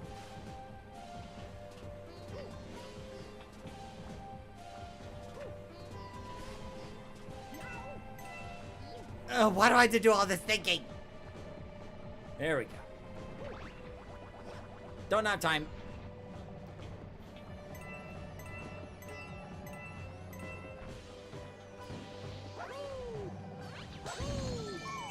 Cool. And I'll happily grab that. Michael Skyline says either way it's gonna be awesome. Absolutely. One thing I will have to mention at the beginning of that stream is, like, you know, Hello there. Sorry. Wait, I'm supposed to be surprised. All right, let me try again. What? It's you? That's it, Mario. I'm gonna stomp you into space, bitch. I cannot do that voice for as long as I used to. Ow! Ow! Oh, ouch! Oh, it's a new attack. Ow. I'll grab that.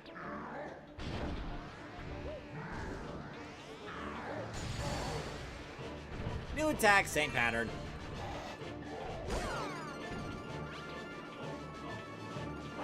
Oh!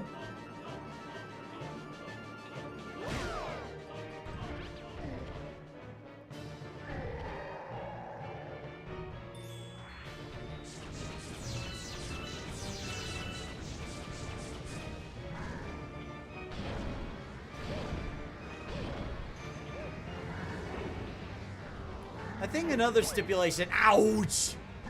I think another stipulation to the MVP stuff that I'll have to, ouch! I'm waiting for it to do the ground pop and he keeps swiping at me. He keeps swinging.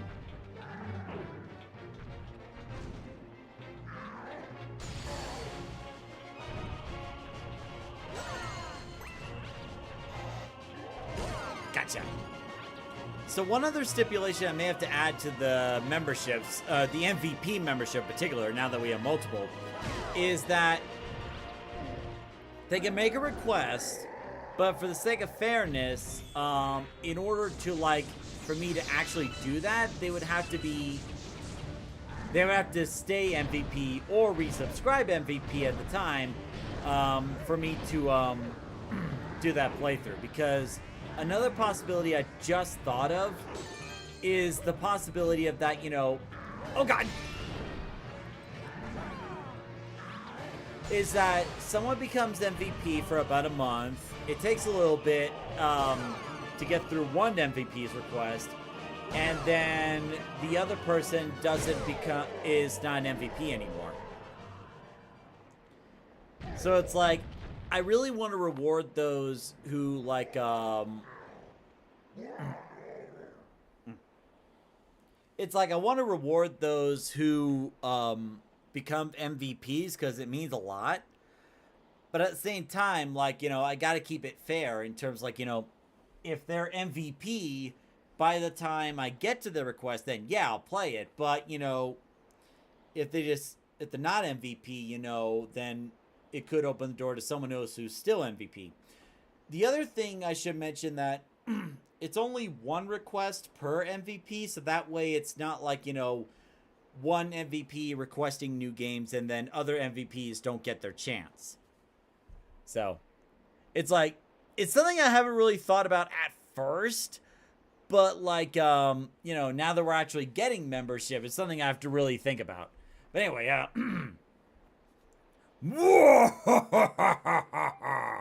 Not bad. I guess I chose the right guy to be my arch enemy. At least you always put up a fight. But it's too bad for you, because my master plan is almost complete. Tough luck, Mario.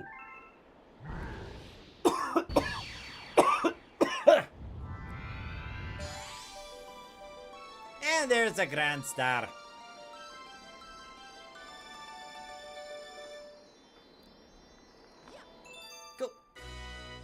And now we can get to that toy world that I advertised in the thumbnail, for God's sake.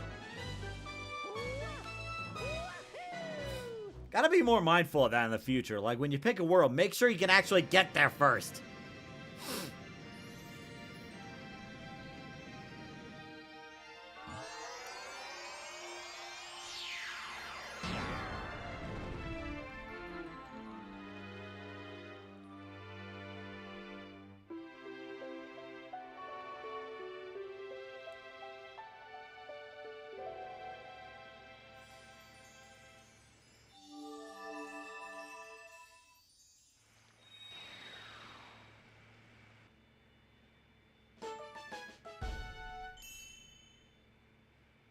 Sorry, I just had to read something.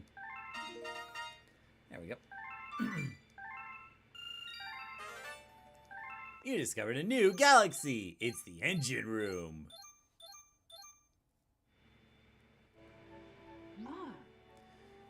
We have ascertained the location of your... Do I really have to keep calling her friend? You know, forget it. I'm just gonna say special one. You know, I had this script ready. You know, it's like, I just gotta stick with it, okay? We have ascertained the location of your special one. Please, take a look at the circle by your feet.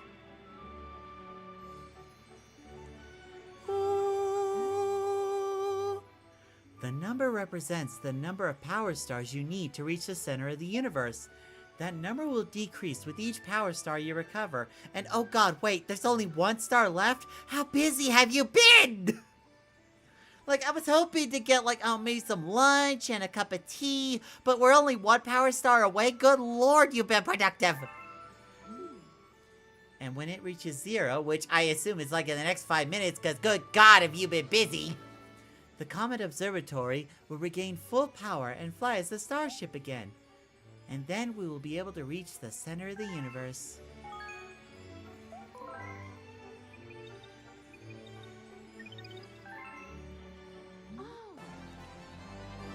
Wait, the Comet Observatory has full power now? Wait, I thought I had time to at least pack a little something quick, like a Lunchable or something. I'm not ready yet. I haven't even, like, done my makeup or pampered my hair yet. Alright, let me finish the rest of the script.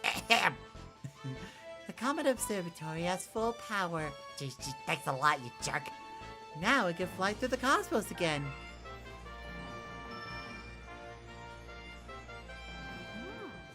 It's time.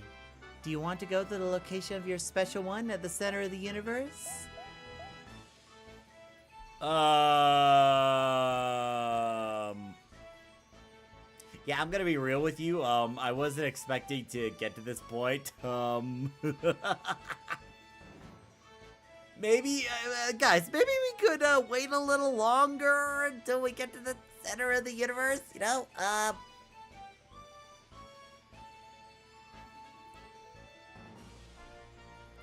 Yeah, let's hold off on it.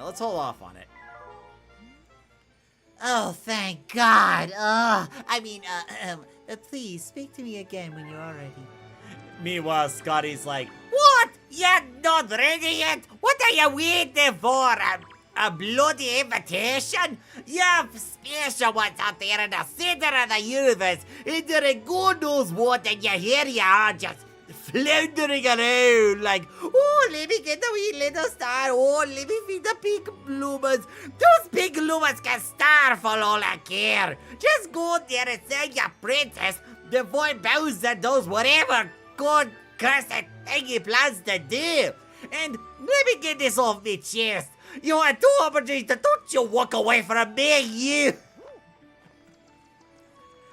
I mean, friend or not, Princess Peach is Mario's special one no matter what. Yeah, pretty much.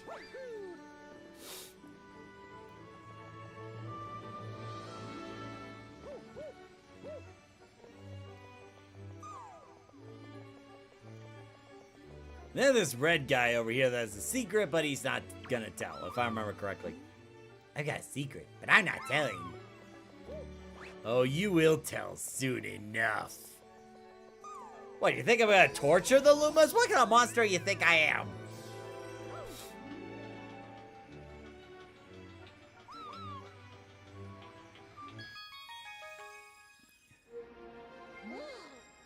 We discovered an enemy base in the region, and as I was saying, let me get this off my chest.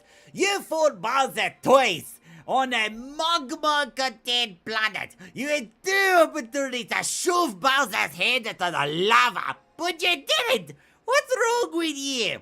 I mean, do you just let Bowser go every time he creates a world or universe-ending catastrophe? Sheesh, I started to wonder who's the bigger bad guy, Bowser or you?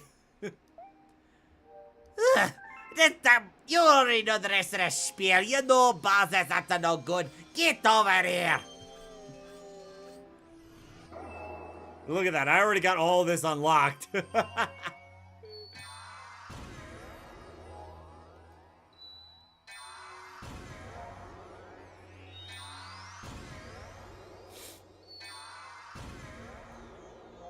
And then there's this level. Oh god, I've had bad memories about this one. But first, let's go to Toy Time Galaxy because because toys. Got the armor restocked with Nova bombs and torpedoes. Actually, Austin McLeod actually introduced me to the artist that did his weight screens and background stuff. So I'm actually gonna try to get in touch with that artist at some point and see if we can make the wine cellar joke a reality. Like, actually have a Great Fox wine cellar and like Rob and Peppy just chilling in there. Or maybe have like, Rob serving the wine and then Peppy's right there enjoying it.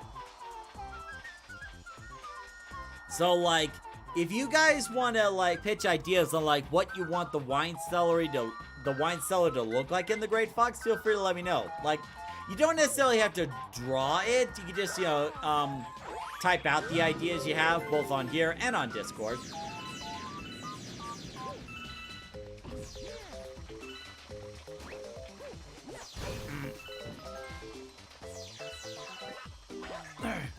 Just because I could.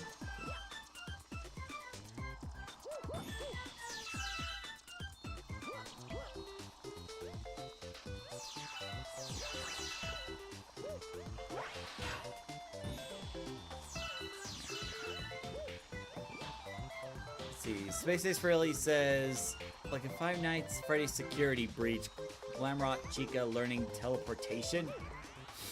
Yeah, like, Five Nights at Freddy's, like, you can almost never anticipate the jump scares. They just pop up out of nowhere, and that's why I don't play Five Nights at Freddy's. It's a great game, no doubt. A great game series, no doubt, but it's like, I'm not gonna play it because I know what to expect, and I know I'm not gonna like it.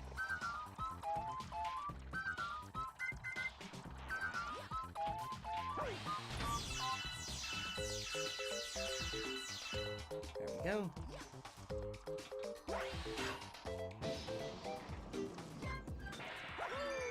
Woo! Skills. There we go. I was thinking that Peppy and Rob have a contact that keeps them supplied in wine on a computer screen via darkened out face.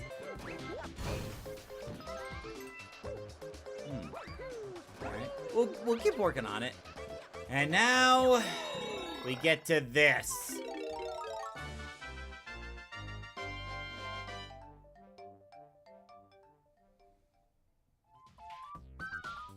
This is the worst Mario power-up ever. Like any power-up, any other power-up, I wouldn't mind, but this one, ugh, it's the stuff of nightmares. First off, it's hard to control. Like, it goes to a certain direction, and you can't control what direction it goes until Mario lands on the ground. Then you gotta time it right to get the big jump and pray that it doesn't send you elsewhere. And God forbid you hit a wall and then Mario bounces off that wall. Come on. Come on.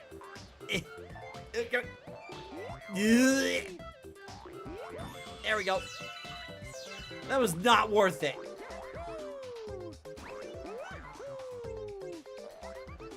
On a computer screen, it could be a darkened out face. It's like a reference to the jokes made. Yeah.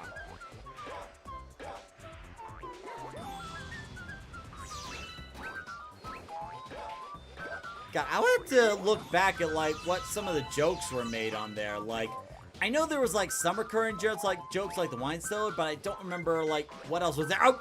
And there's the wall issue I had.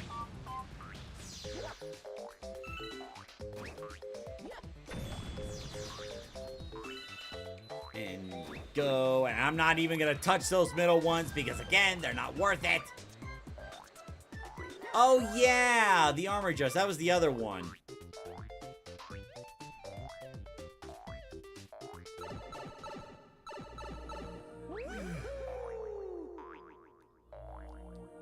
It's like you gotta hit the jump button as soon as you hit the ground.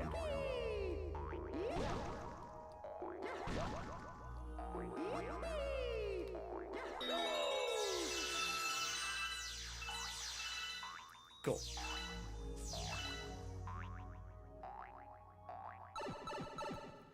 Then the other one was Peppy's honeymoons too. That was the other one. So maybe have like a list of like female characters. I don't know. They were like Peppy's honeymoons and whatnot.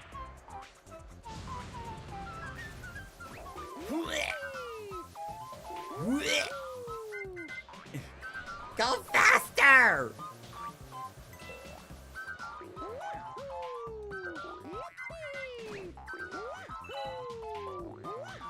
Look, I know I made it look easy.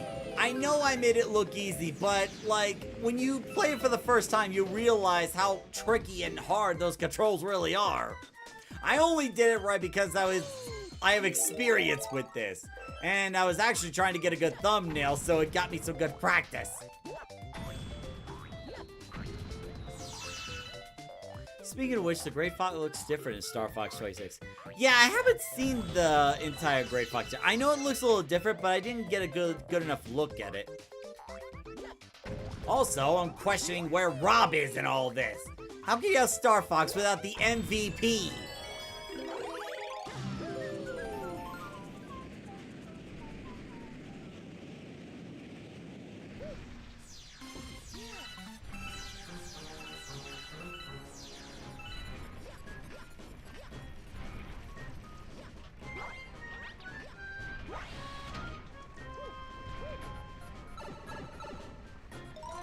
Maybe they're saving Rob's look for when the game comes out?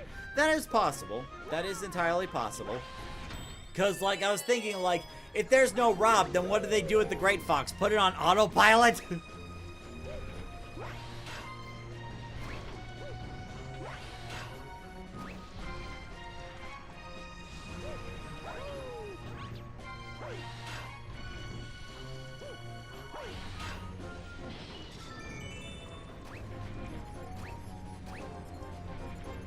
Connor says, oh god, what's Rob going to look like? None of us know yet.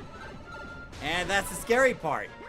We don't know what Rob's gonna look like, or even if Rob is even gonna be in the game.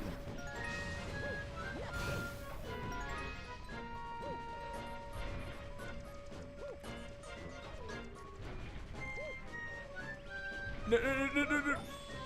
Didn't mean to grab that, but I'll take it. No! No! Darn you bad! Did we release more info and bids? Well, the other thing to take into account is, we also have June coming up. Because of the fact that it's in June, the other thing to take into account is that back when E3 was still around, it was around like the second week of June or so when E3 would have all the stations like Nintendo, Sony, Microsoft, and have all those companies come out and make their big announcements on upcoming games. Now, these days, E3 is basically dead, so we don't have that anymore, but it's still around this time where companies will still have presentations, albeit their own presentations, like I think Microsoft has that Summer Game Fest, and Sony has State of Play, and Nintendo has a Direct. So they'll each do their own thing, but we'll still get the announcements sometime in June. So, like, some people were speculating, like, you know, with E3 coming out, with E3 about weeks away, or, no, the big presentations, I should say, about weeks away, people are speculating, like, why did they announce the Star Fox game now? And, you know, what some people might suspect is that they should be trying to get ahead of leakers. Because, you know, companies lately have been having some big problems with, you know, people leaking information. Whether it be, you know, those within the company or, like, well-known leakers. It's like, it's really hard these days for video game companies to keep everything under wraps. So one speculation would be like maybe Nintendo's trying to get ahead of the leakage and just announce the game now, and maybe they'll release more details of the upcoming Star Fox game when their full direct comes out. That's just one possible theory.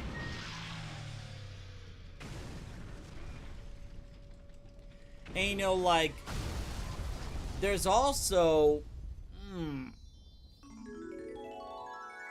There's also been some sources from Nintendo that's trying to reassure customers that, you know, yes, Nintendo Switch prices are going to go up soon, but there's going to be a lot more games for the Switch too. Now, I don't know what that means. Like, maybe we'll get more for Nintendo Switch Online. Like, you know, with the new Star Fox coming out, like, they gotta have Star Fox Adventures and Star Fox Assault come out to Nintendo Switch Online GameCube. Because, like, you know, with the new Star Fox game in the works and about to be released, they don't really have an excuse at this point in regards to not having Star Fox Adventures and Assault on there now. Like, they no longer have an excuse for that. Plus, if you think about it, if you really think about it, what this new Star Fox game is trying to do...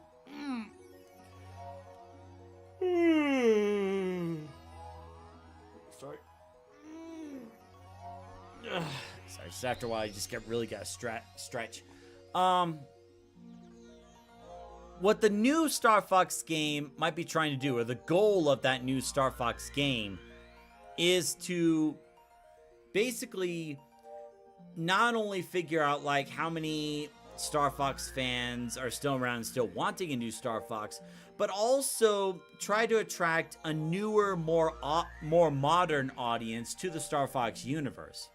So if you think about it, like, let's paint a picture. Imagine the new Star Fox as, like, a diving board. A way for you to jump into the Star Fox universe. So, like, you get off the diving board, you jump into the pool, and in the pool, you already have the original Star Fox, Star Fox 2 for the Super Nintendo. You already have those. You have Star Fox 64 for the Nintendo 64, and then you get to the deep end of the pool for the GameCube, and you get Star Fox Adventures and Star Fox Assault. That is a perfect way to introduce a new generation of audience, or new generation of gamers, and more of a modern audience into the Star Fox universe. So, like, it would be a wasted opportunity if they did not have Star Fox Assault and Adventures on the GameCube in the next direct presentation. Michael Skyline says, I'm hoping Crystal makes a comeback in the next game. Yeah, it's like some people are hoping for that, but some people are dreading. Like, I was talking to some of the voice actors for Star Fox Event Horizon, and I'm going to be 100% honest with you. They're kind of upset about the situation. Not necessarily, I mean, not too much about the new game itself. Like, they have their issues with the new designs. Like, you know, say what you will, but it's like, you know, there's some parts of the new designs I like, some parts I don't like. But, you know, as Jero, I believe Jero mentioned this and put it, I think Jero was the one that put it perfectly. And he said, graphics and visuals are just one aspect of the game. There's still plenty of other aspects of the game. There's gameplay, there's music, there's voice acting, there's the cinematics they're going to do, the sound effects, the way the R-Wing feels. There is so much more to a game than just the visuals. Like, if a video game's value were to be solely judged, and this part's just me saying, if the sole value of a game came down to visual presentation, then why would we still love the retro games? If it all comes down to graphics, like, if we're gonna be like, if graphics is the sole factor of determining what's a good video game and what's not, then why do we still look at games like Mario 64? Why do we still look at games like the Crash Bandicoot and the original Spyro games? Why do we look at stuff like, I don't know, Halo 1, you know? Like, there is more to a game than just how it looks. It's also about how it plays, how it sounds. There's a lot to it. Connor says, and don't forget Fox was in the Mario Galaxy movie. That too. That is another amazing way because, like, you know, lots of people want to see the new Mario games, like even new Mario movies. And it's like, you know, with a younger audience, with the Mario Galaxy movie, that could also be a great way to introduce them to Star Fox. So it's like, I have my opinions in terms, like, you know, I personally prefer the Fox McCloud and how he looks in the Mario Galaxy movie. I love that design of Fox McCloud. But it's not like with the new Star Fox game, it's not like, you know, oh, the character designs are so bad, I'm not gonna play this game. No, I'm still gonna play it, and I'm still gonna enjoy it, you know, because it's a new Star Fox. Even if it's a remake of Star Fox 64. Now there's another thing, a YouTube short that's showing that I saw, that basically gives one of the reasons why the Star Fox games have had a rough time. And part of it is not just, you know, advertisement, but also companies that kind of, for lack of a better word, dropped the ball in the Star Fox games. So what some people are hoping for is with this new company working on their rendition of Star Fox, if it does good enough, then it might be enough to revitalize the Star Fox series and have, you know, the corporate people of corporate Nintendo go, this game's actually going really good. There's a big audience for Star Fox. Let's do more of it. Michael Skyline says, I'm a bit upset that some of the fandom is hating on Event Horizon Nephilim and the voice actors so hard. Oh, yeah, like, Nephilim did mention that there were some people hating on Star Fox Event Horizon. And, like, there was also the weird part where, Nephilim was saying that, you know, after seeing the new Star Fox presentation, some of those people that were bad-mouthing Event Horizon were actually going back to him and saying, oh god, yeah! And saying, look, I'm sorry that a bad-mouthed Event Horizon, you know, it looks great in comparison to what we're getting with the new Star Fox. And it's like, at this point, you know, me and the voice actors on Event Horizon, and, you know, it's like, and I'm not trying to speak on their behalf, it's more like, you know, what they're saying. It's like, we're pretty much done with the drama. Like, we're pretty much done with, you know, how the fandom is, like, so divided. Like, there's some people that are saying that, you know,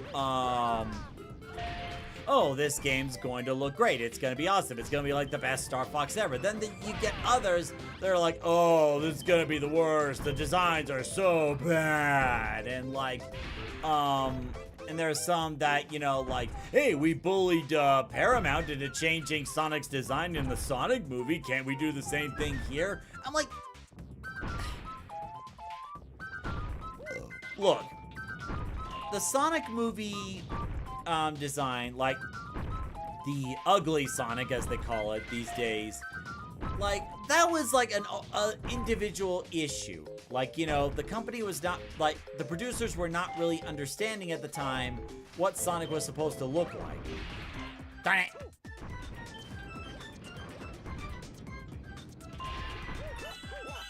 Oh, why one of those? Okay. Like, that was like an own separate issue where it's like, you know, there was a public outburst on, like, how bad the Sonic design looked. And, you know, and it's like, in that instance, it worked. Like, Paramount was, no, the producers of the Sonic movie were like, hey guys, we hear you. We know you don't like it. We're gonna redesign it. Like, that was like the one instance where it worked. And it's like, I had mixed feelings about it. Because, like, on the one hand, yay, it worked. The Sonic movies turned out fantastic as a result. Like, some could argue that the Sonic movies, like, do better than the Mario movies, but that's like a discussion for another time.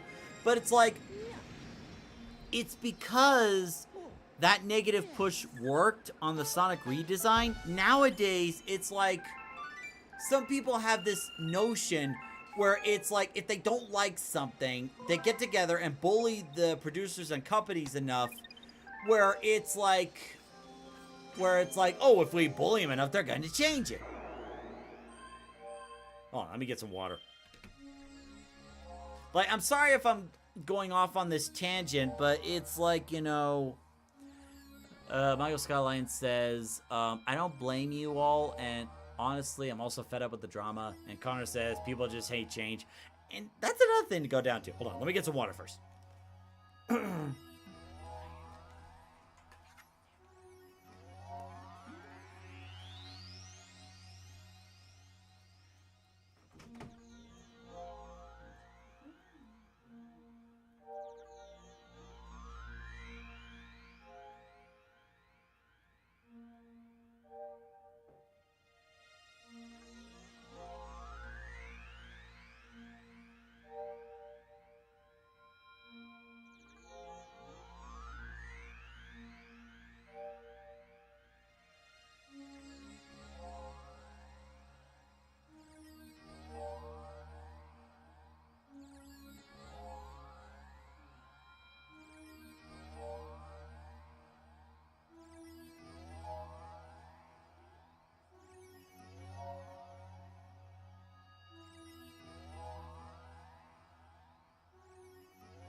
Back with more water. Alright, so back to what I was saying.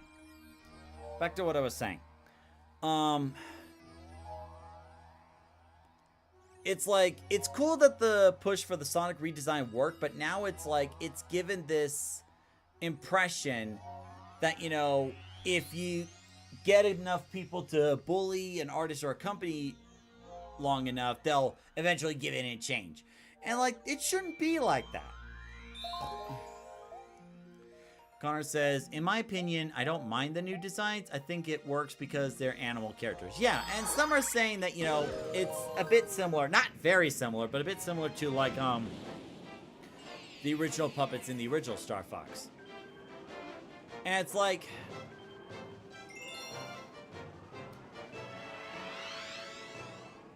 Halo Wolfgang says, similar to people who review bomb video games. Exactly! Now it's the VIP VC, but I'm in the normal VC. Oh, hold on.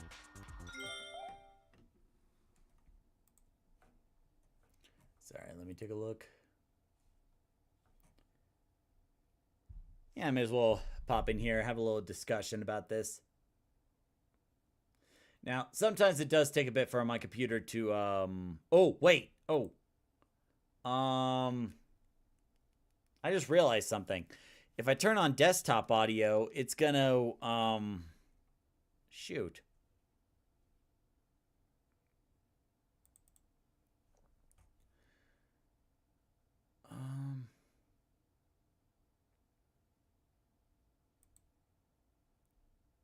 Here, let me try something. Capture audio.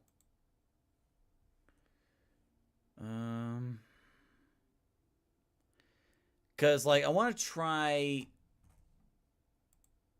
to have the voice chat in here, but, like, I know if I turn on, it's going to cause, like, double audio. Maybe right under here.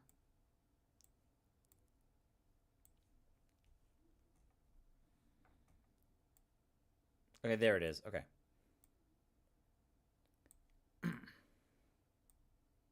Alright, so I'm gonna try this. A little experimental, but we'll see.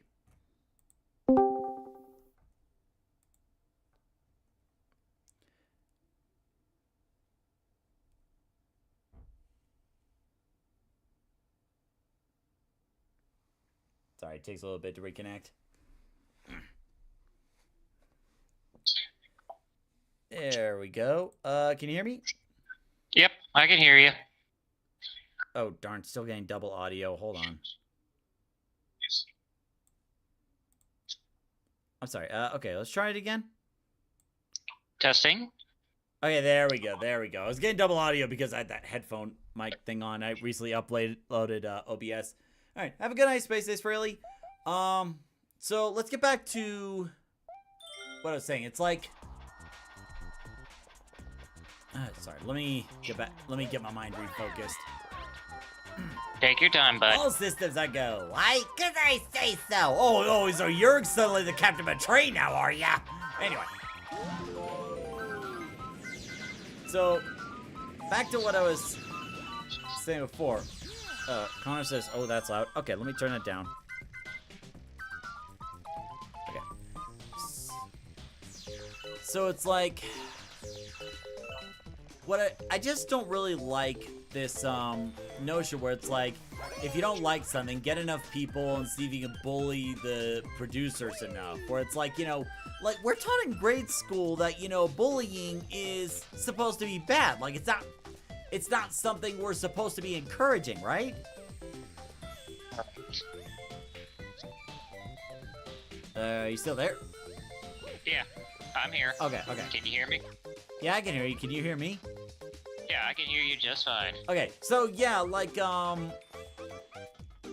it's like in grade school, we're taught that, you know, bullying is bad. And now we're seeing on, like, you know, social media and different fandoms where it's like people are thinking you get enough people to bully someone, that's okay, which it shouldn't be. Oh, right, there we go. And then, like, and it's not just this, but, like, another incident is, you know about the Amazing Digital Circus, right? Yep. So, there's another situation where it's like, you know, there's a lot of negativity in that fandom, too. You know, whether it be like the story or like, you know, the recent leak that came out about the finale of the Amazing Digital Circus. And Gooseworks, the creator of the Amazing Digital Circus, actually came out and say, like, you know, I don't really want to care too much about the leaks. And it's like, he was being 100% honest, like, you know, all he wanted was just to create a fun cartoon. But the, oh god, I forgot about this part. But then, like, the Amazing Digital Circus grew much bigger than he had ever anticipated. To the point where it's like, he doesn't want to even be involved with the Amazing Digital Circus anymore. Like, he just wants the finale done and over so he doesn't have to touch it. And some people are wondering, like, you know, does that mean, you know, if he's gonna be done with creating animation stuff in general? So it's like, it's had a serious effect on him. Like, it seems like well, to be fair, nobody expected the Amazing Digital Circus to grow as big as it did. So it's like, I don't think anyone could have anticipated it. And like, the problem with it is, like, the bigger something grows, the harder it can be to control. Like, you know, like Rooster Teeth, for example. Do you know about Rooster Teeth? Yeah, I used to watch Red versus Blue. Yeah, like back then, it all started with Red versus Blue and a small group of a few people, Rooster Teeth. It was just a small group of people. They were doing some comics. And, you know, it was great. And then, like, you know, they had the partnership with Halo. Things were going great. They were making more. And then they started to branch out into more series, like, you know, RWBY, and also, like, Camp, stuff like that. But it's like, the bigger they grew, and the bigger the audience grew, the harder things became. And it's like, and the more problems rise up. And, you know, it's something that got me thinking for a little bit too, and it's like, you know, like, is this gonna be like a regular thing for any creator to deal with? Like, not just, you know, video game companies or entertainment companies, but like anybody, you know? Well, I recently found out that the series Has Been Hotel, Yeah? the fandom has been kind of going nuts. What was that? Well, I heard that Vipsy Pop herself kind of left the fandom because the bullying got a little too intense. Yeah, it's like Gooseworks doesn't even want to interact with their fan base anymore, considering how toxic a lot of them is. And, you know, I think part of it is like, you know, it's not just like the bullying, but it's also like, you know, where you draw those lines in terms like, you know, like, here's the people I interact with in public life, here's those I interact in private life, and when those lines blur, things get kind of, you know, problematic. But anyway, going back to what you were saying? Yeah. And of course, a lot of people are being very harsh on Vipsy Pop because of Has Been Hotel and Hell of a Boss. But that's only from what I read, though. Yeah, but it's like the thing, like the bottom line is, like, you know, the creators are the ones who made the work for others to enjoy, and ultimately, like, you know, they would, like, ultimately a creator should be able to make things their way, whether the audience likes it or not. Like, for example, you know about, like, with Netflix's Avatar: The Last Airbender, like, that's getting a season 2. Now, I myself am not going to watch season 2 because, like, I felt like season 1, while it had its good moments, it didn't exactly hit it out of the park for me.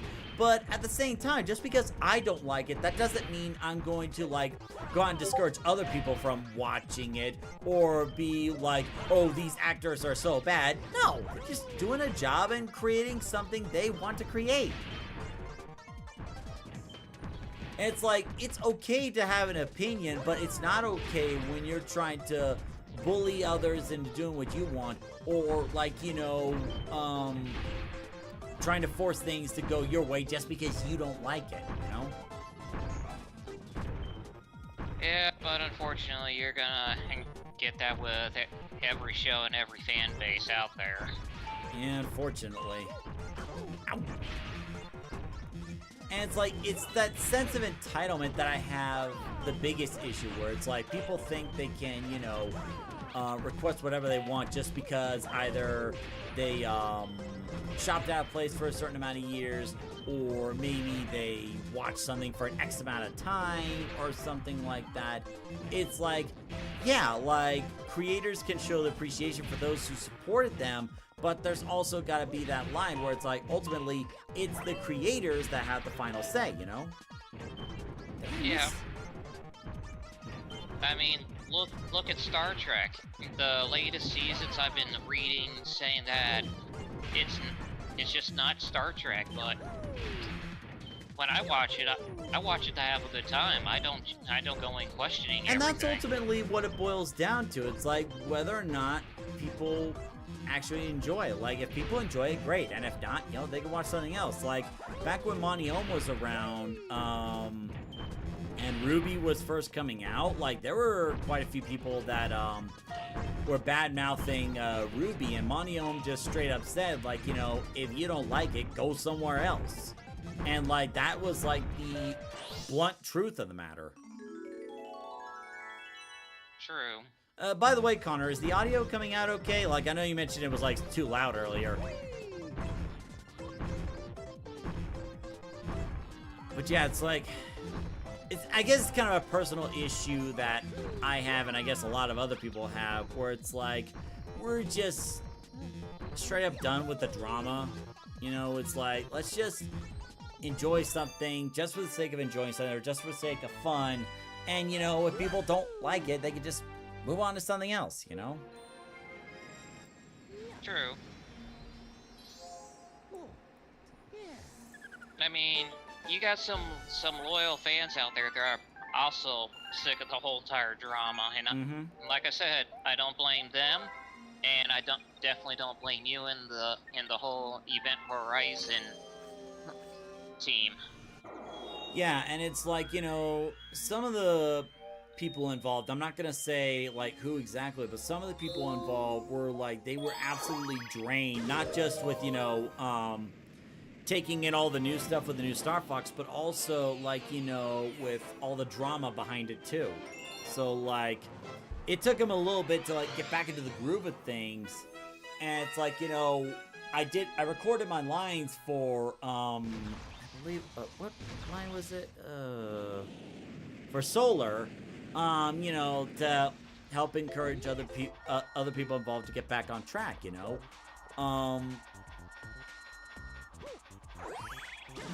Oh, hey, Sean, good to see you. Hope you're doing better.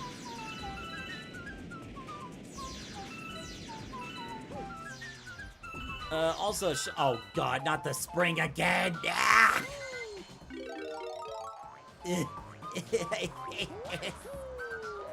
Out of all the power-ups, it's the spring that I'm really not liking right now. I'm just glad I'm not the only one that hates the spring. Cause like, it's so hard to control.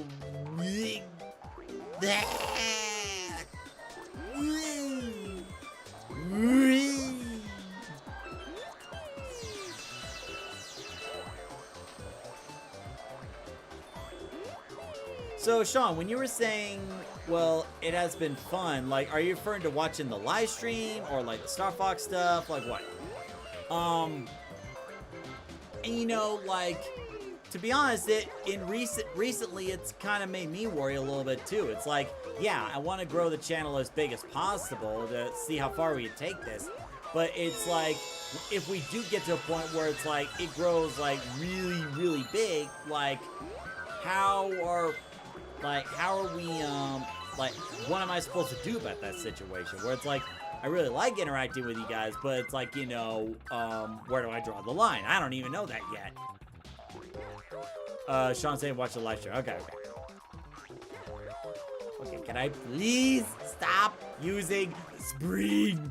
I am not going out there for that one-up. That is not worth it.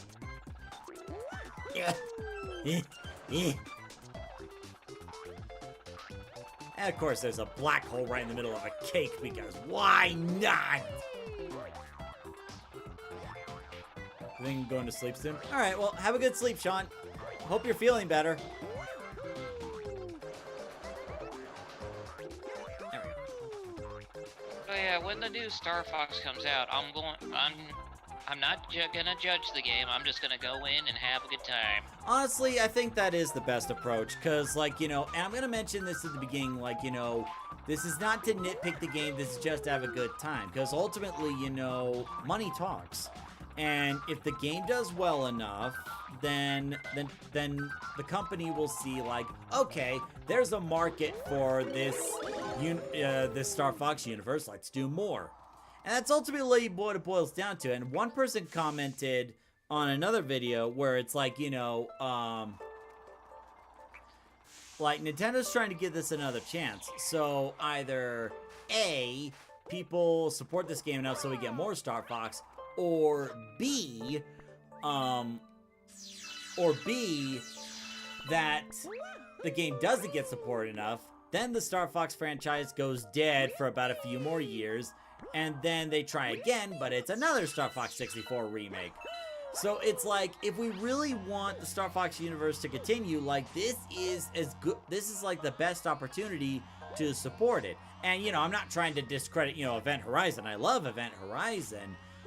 It's an amazing fan project, but, you know, in a business's eyes, it's a fan project. And, you know, like, in the business and corporate world, it's not really going to carry that much weight. So the biggest thing is results. So if we want more Star Fox, you know, this is the best time to support it. Alright, later, Sean. Have a good night. Oh, God. Ah! Ooh! Okay. Okay. Good. Good. God, like, I wish I did that on... I wish I did that ice skating thing on purpose, but that would be lying. I was panicking.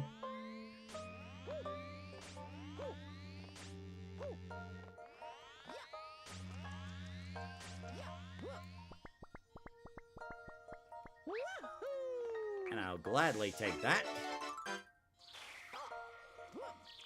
Get away from me! I can see where Nintendo's going on trying to get a new generation introduced to Star Fox. I mean, when I was young, I didn't know about Star Fox until I played the original Super Nintendo one at a friend's house, and I loved it. It wasn't that good, but I still loved it. Alright. When But I it's got like- Star Fox 6... Go ahead. So, like, were you introduced on the, like, original Super Nintendo, or was it, like, Nintendo Switch Online? No, the original Super Nintendo. Ah, so you grew up with the good stuff back in the day. God, I feel old just saying that. Yeah. Of course, I will admit, I was not good at first. Oh, me neither. But when I got to practicing, I got really good at it.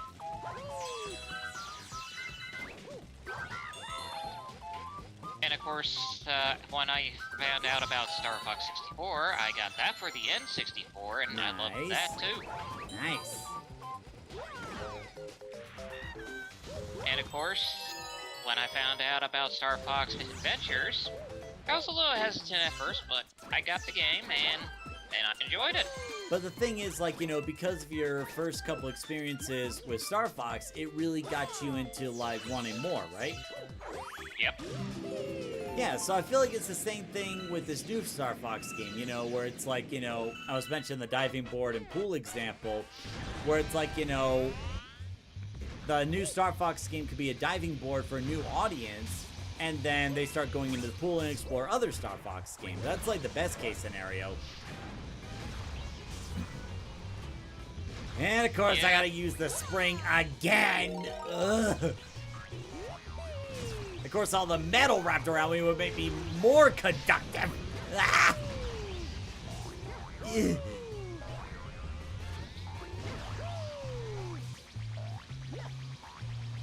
Then, of course, after Adventures, I got Assault. I love that too.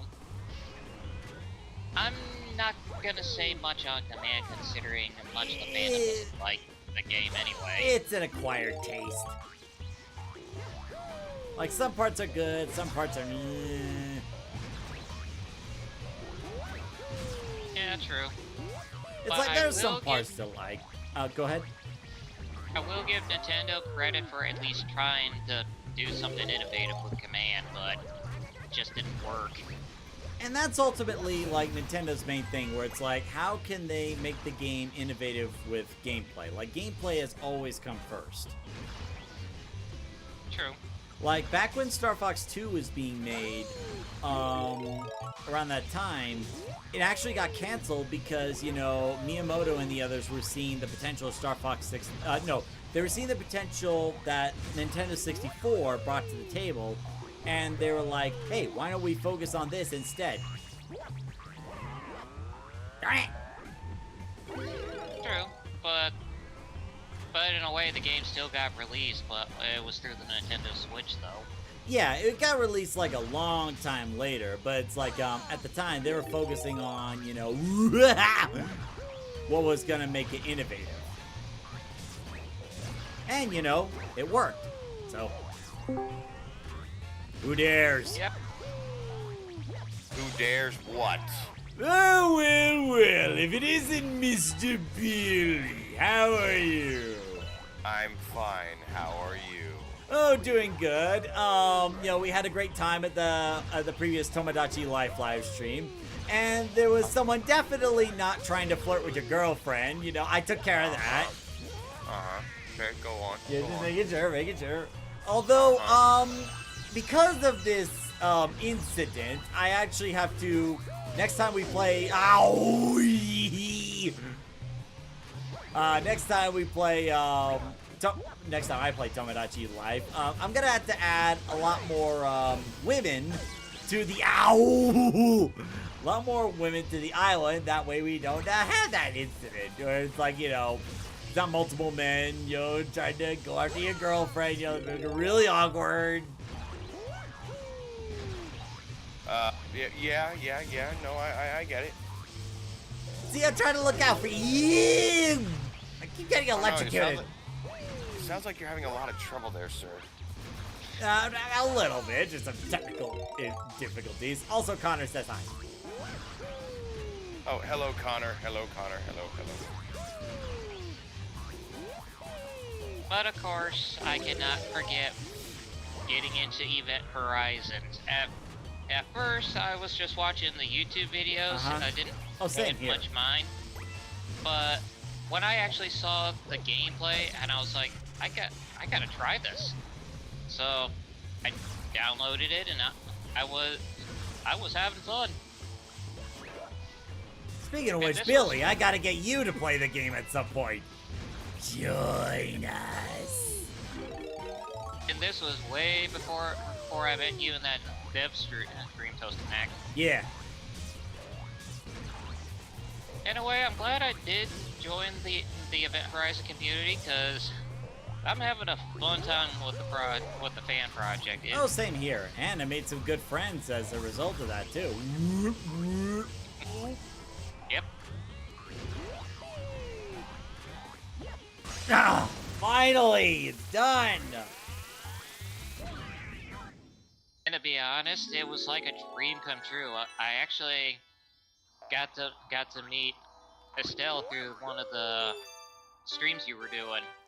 Oh yeah, and there was also that Yes, you mean the one where she actually came in and surprised everybody? Well, Yeah. there was also that, and there was also the dev stream where all of us got together. It was like me, some of the voice actors, Nephilim, Estelle, and even the creator of A Fox in Space was in that stream too. Oh, fucking A, that's awesome. That's Yeah. awesome. Yeah, like, it was amazing, you know. Now I do have to mention, you know, since we brought that up, this has been made public, but, Estelle is going through a rough time right now. Is she? Oh, poor thing. Yeah, so, like, it's already made public, but she basically, I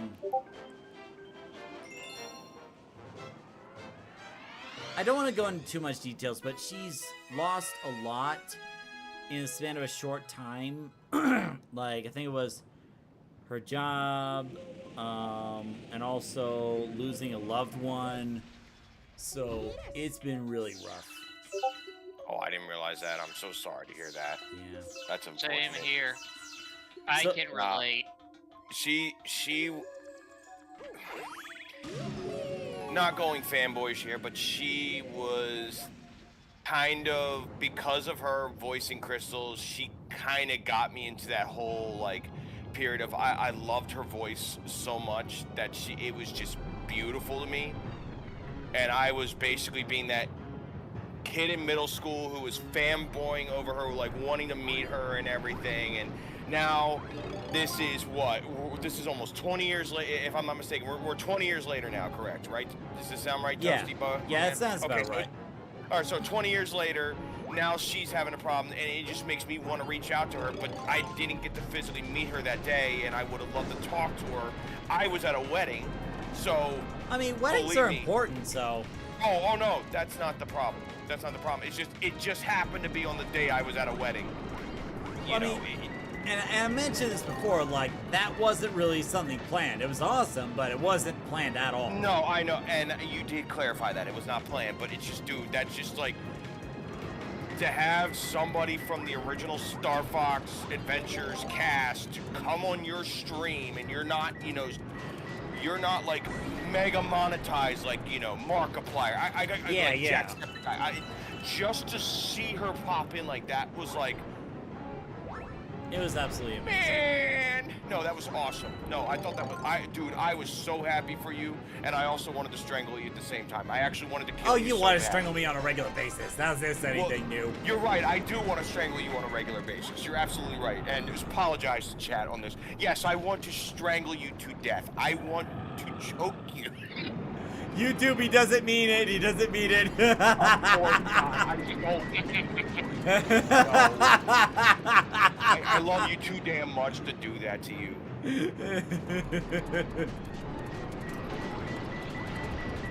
YouTube, he stole money. He stole money. Hey, I didn't steal jack. Uh-huh. But honestly, though, if I had the ability to help Estelle out any way that I can, I would. But We all sadly, I would. don't. Like, I don't have that like if there's ability. like a crowdfunding or something like that, you know, like, and I'm talking about like, you know, anyone in the chat or whatnot. If there's like any crowdfunding or like, you know, a funding page for Estelle going through this rough time, please let us know. Yes. We'll definitely try to donate and support as much as we can. No, bro, dude, I will. If someone links me something right now, I won't even I've got my credit card out right now. If there's something I can do, I will throw it to her, and I'll even leave a personal message if it allows me. Don't don't tempt Billy, chat. He will do it. I've done it once already to somebody else, and that was to a coworker who had baby problems. But that was like 7 years ago. I will do it though, and yet I'm in the process of getting a house. I will still do it. Well, just be careful. You know, like getting a house is a big deal. Just for you, Steve, I'll drop $500. Oh, wait. Are you being serious? I like. Wait. No, Look, you don't well- understand. Like, you don't understand. Like this past, during the previous live stream at Tomodachi Life, Halo Wolfgang, donated $50 to the live stream. Like, I was working out some technical issues to make sure, like, the audio would work, but he donated $50. And then, like, earlier today, he did, like, 5 MVP gifted memberships. So, like, wow. yeah. That's awesome to hear. So now, No, that's- because of Halo Wolfgang, Connor's actually a member of the MVP Chow Club. Woohoo! All right. Yeah. Way to go, Connor. Speaking of which, Connor, after the live stream, do you have time either tonight or tomorrow for me to DM you on Discord? There's something I wanted to ask you about. Not right here, but a little later.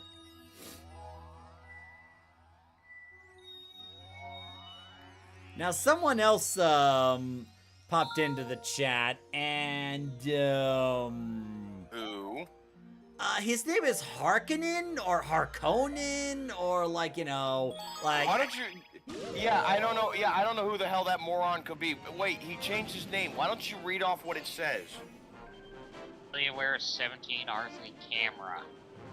Yeah. See, what are you talking about, bro? I feel like like this guy's trying to send me a message or something. Like Yes. I don't know what he's talking about.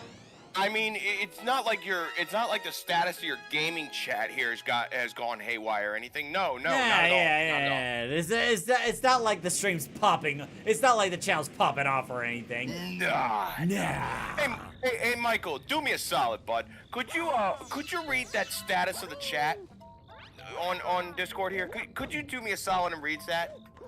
The one that's underneath it. Yeah. Do me a solid. It says, Mr. Rifkin, this is my other account. Oh, besides that one, I'm talking about on the gaming chat here. But yeah, that yes. Oh. Rifkin controls this chat. Toastamek channel is mine. I'm sorry, huh? When did I sign that contract over to you? Well, you didn't see it. You didn't see it for the past 10 minutes, so about 10 minutes ago. Okay.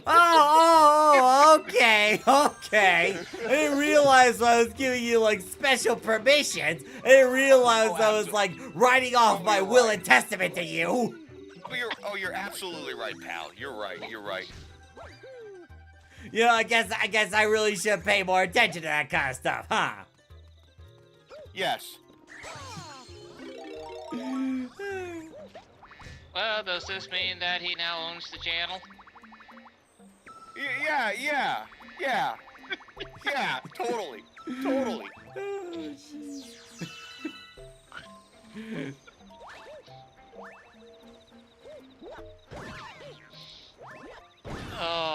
kids to have a good laugh. Oh, we all need a good laugh from time to time. Absolutely, I agree. Michael, you want to laugh a little harder? Look all the way up top. What did you guys do? Oh, nothing. It's just me. I'll honestly. Michael has. See, now I gotta look here because I don't trust you. Now I gotta look over here.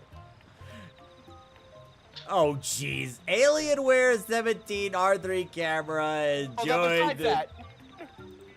Yeah, no, that's right, yeah. What I was just talking about your community page name. I think it's, I like the new name for it. What do you think? What did you do? Toast of that Wait, what did that say? You mother! You free-loving little you! Get that off you! Sickly ripkins, how dare you! For you to see it. Try this hostile takeover nonsense, you! No hostile takeover. It's just under new management. Yeah. Under new management. Oh, sounds like that one scene like from Mega Man. It's like, oh, you saved us. Oh no, I wouldn't say save. More like under new management. Right. What am I gonna do with you? I'm sorry, Michael. I just had to give you a bigger laugh. What am I gonna do with you people?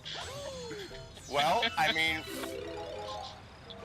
would you like me to put that in recording? Oh, jeez.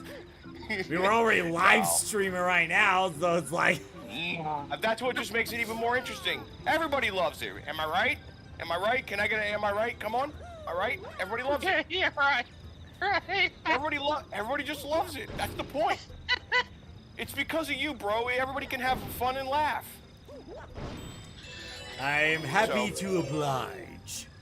Yes, and I'm sure everybody on YouTube would also agree, possibly Twitch too, if they were listening in. But mostly, I'm gonna say YouTube. Am I right, Connor? Am I right, Z? If he was here.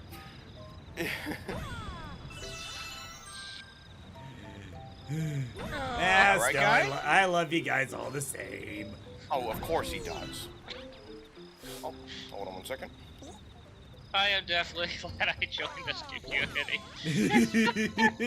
Well, we're glad to have you here. We're glad to have you here.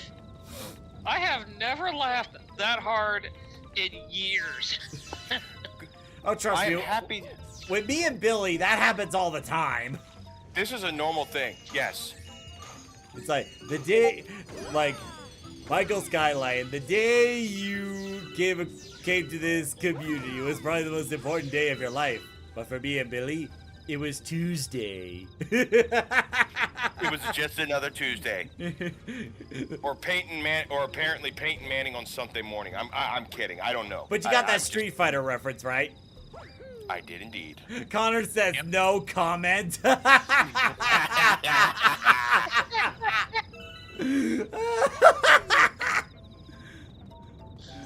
it may have been a Tuesday, but it's the best Tuesday of my life. We're live and it's Saturday night. It's Thursday. I gotta find that old video. It's Robot Halo Chicken, I think number 2 or 3. I don't remember which one it is. Because I know you remember that one, Toasty. I know you remember Robot. Oh, yeah. Tonight, we dine in hell! Hey, welcome to hell. Can I get your name? Yeah, I have a reservation for 300 under Leonidas. Yes. Table for 300 under Leonidas. Our favorite one was, are you ready? Are you ready to fight my battle brother? Yes. To the glory of the kill. For the glory of the kill. I'm not going out there. As your commanding officer, I order you to go out there. Why? Just because I said so. Wait, is that a quarter? Where? No, it's mine. It's mine, you bloody idiot. It's mine. Goes out in the middle of that firefight, gets his butt blown up. You're talking about Well, that was a bad Robot idea. Chicken Halo Edition videos? They were like 15 or 16 years old. Yeah, It's like very Robot Halo. old. Like, I think around Yeah. this time, me and Billy were like, what, high school or college? if it's high school, easily high school. Yeah. So if it's 2060, I think it was yeah, back this is when already high Halo school. 3 was still a big thing. Yes. I think I was either in middle school or early high school when I saw those videos. There we go. But either way, they were hilarious. When did you graduate high school? I'm gonna have to get back to you on that. I don't remember on hand. I'll admit it, I'm 09. Yep, same here. I'm 2009. We're both 2009, so. Yep, so like, and the reason I remember that for two reasons. One was it was the last year before 2010, and the other thing was me and Billy pulled a certain prank in high school. Yes, and that's still on YouTube. Yep. Ooga booga. Ooga booga. Yeah, and I Hey, saw that Macaroy, good to video. see you.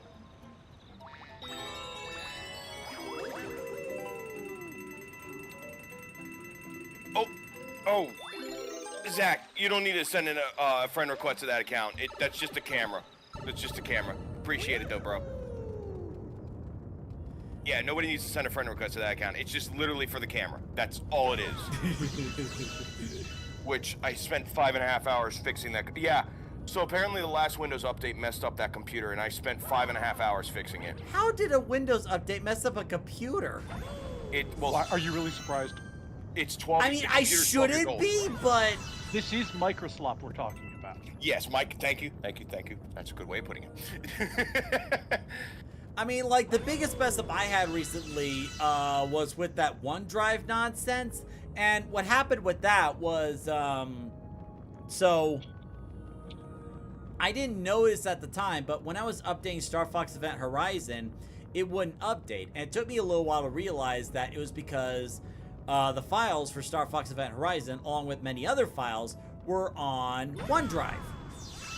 And, like, I was like, okay, what the heck? I didn't want that. So, like, I was struggling just to get the files off of OneDrive and back onto my, like, computer or Passport. And it's like, I gotta remember never to put anything on OneDrive ever again, because if something happens with, like, you know, the internet, I can't access it. Nope. That's why I flat out removed it as soon as I could. Smart move. It apparently installed Copilot on my laptop. It apparently installed Copilot, and then Isn't that AI thing? yeah, and then it installed OneDrive, and then installed another thing. And apparently, because of all those being installed at once on this 12-year-old laptop, it decided it's saying, no, I'm just going to keep freezing every time you start up the computer from here on out. Yeah, because there was so much starting at one. Yes, and the moment I removed all of that, and I restored it, now it works fine. I think I might want to get you in touch with my dad to see if you can get it uninstalled for him, because there's this AI that is on his device, and he finds it really annoying because it tries to like automatically set things or correct stuff. Dude. I mean, sure, yeah. No, I'll Like, I'll I can see what ask him again about what it is specifically, but maybe not right now. Sure. No, I get it.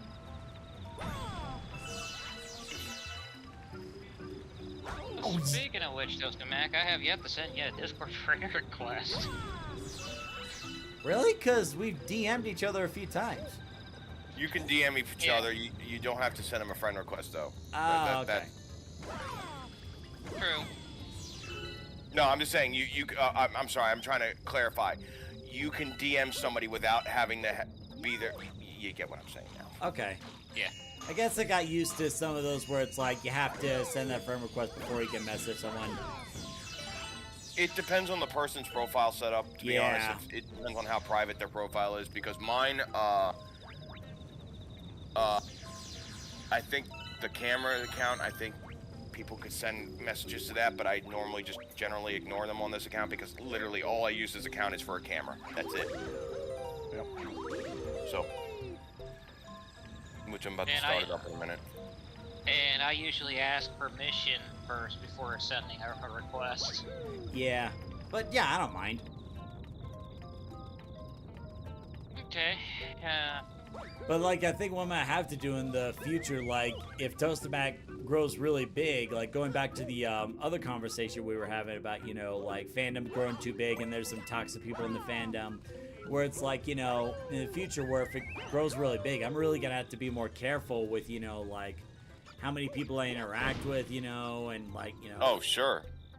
Because like we're able to do this because like it's a small group, but like when it gets like a bigger group, you know, it's like you gotta start drawing lines, you know. Oh, of course. Well, there'll be times for that, but there's not. But obviously, right now, I don't think you got to worry too much about that. Yeah, not right now, no. Okay, let me just send an invite to the entire graduating class at the Naval Academy. Then we'll really blow up your channel, and then you're gonna have to do it in the next 30 seconds. You know. I mean, I don't mind the free promoting or free advertisement. I mean, of course. Of course, the other thing is I recently finished the program for Best Buddies Ambassador, so I'm officially an ambassador for that organization now. So, like, I'm waiting until June 1st when the people running some of the stuff gets back up and running, and I'm gonna try to get as much details as we can in terms, like, you know, when do we get notified about events, and how do I promote Toastamac during those events? What are some of the expectations, or like how far in advance am I gonna know? Am I gonna promote Toastamac? Like, what are the details about becoming state and global ambassador? Telling people about Toastamac. Did I mention telling people about Toastamac? What was more I have a mentioning suggestion for how to promote Toastamac. Ah, I think I remember. Well, no, wait, noises. Perfect. Mac. Absolutely perfect. I'm surprised I Mac. didn't think about it myself. Mac, I just noticed that he did forget something. Mac, he forgot something. He forgot about the Warhound Titan. Oh no. See, let me check my pockets. Yeah, like, I'm gonna have to get back to you on that one. Like, I think there's a moth in my pocket. Well, kill it. He stole your money. Yeah, but then I have to, like, I can't just kill the moth and get the money back. It's not that simple. I have to interrogate the moth. Find out, like, you know, where the money go and, you know, like, how to find it. And then you do away with the moth. I don't know. Something just feels funny about all this. What was that? Oh, Aurora Celeste, good to see you. She says, I heard Warhound Titan. Yeah, wait, no, what Warhound Titan? Like, no, I'm flat broke, remember? I can't help you.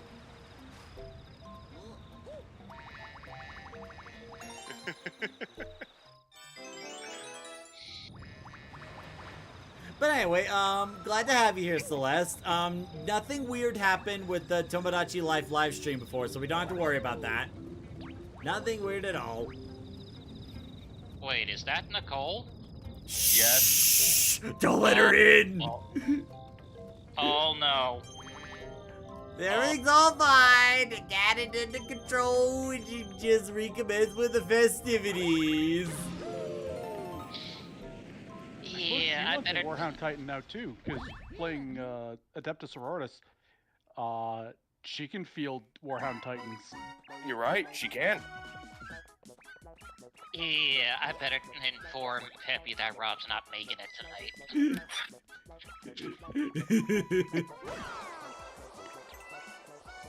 What did I think that's the smartest decision made.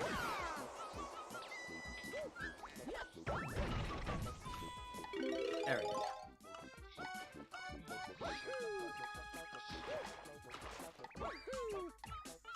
Let's catch the buddy!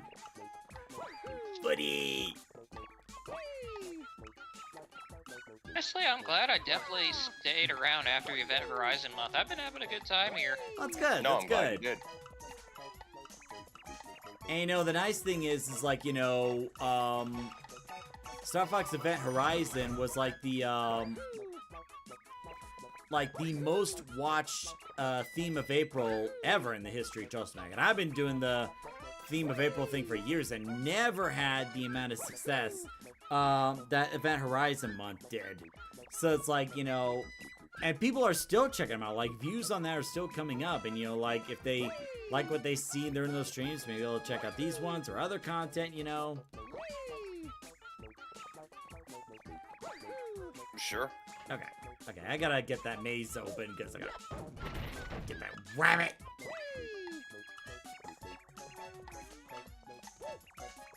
All right.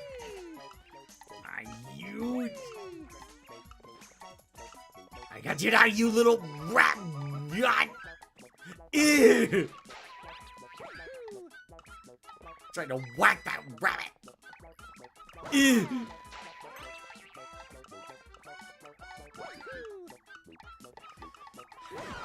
Okay, what are these things? I think it's, you might have gotten screwed on that one. Oh, there we go.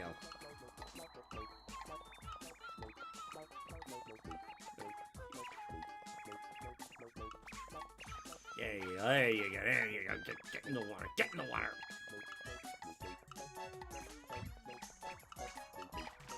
Come on, get over here. Gotcha, finally. Yeah, give me that back.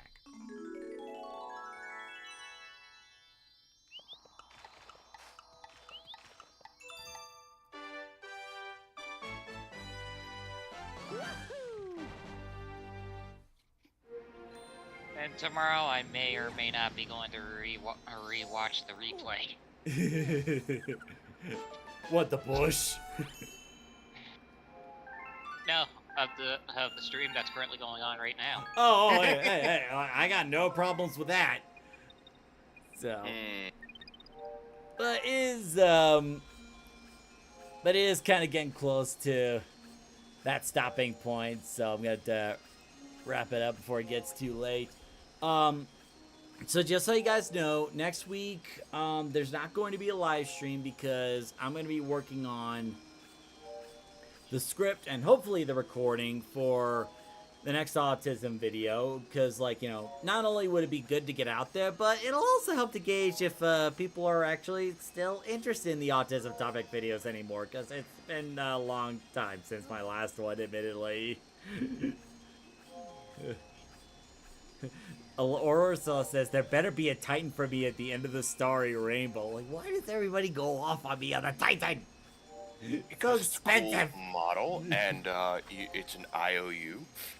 IOU, yeah, IOUs,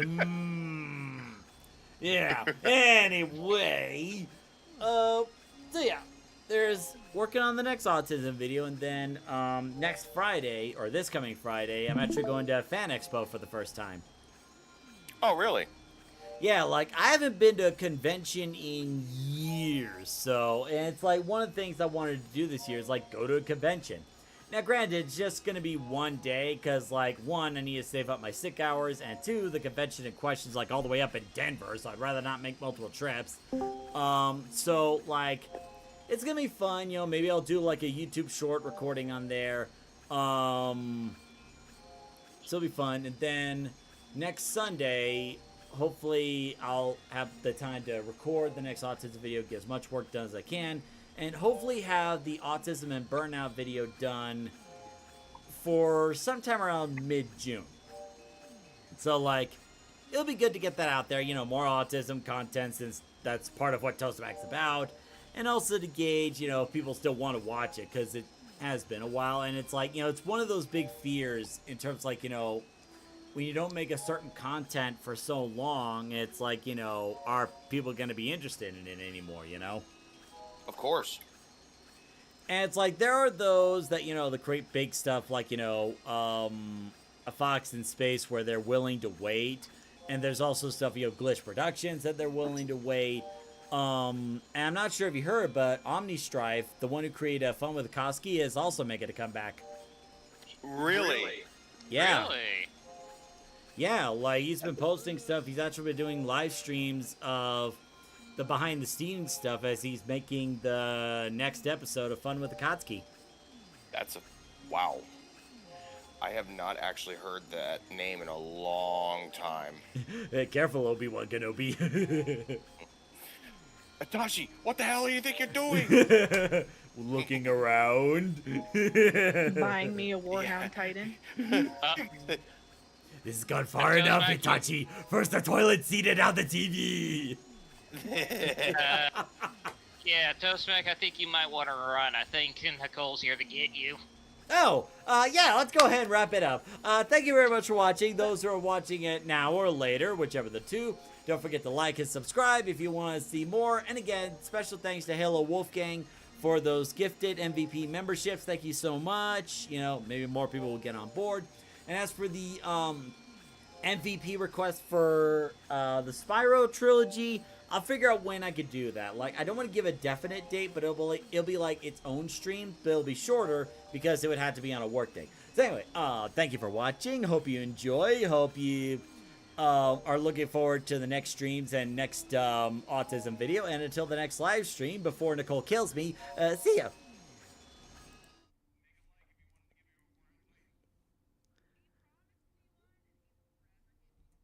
Oh, I'm so sorry, Discord group, but they can't actually hear you. Oh, wait, my mic's on. Crap!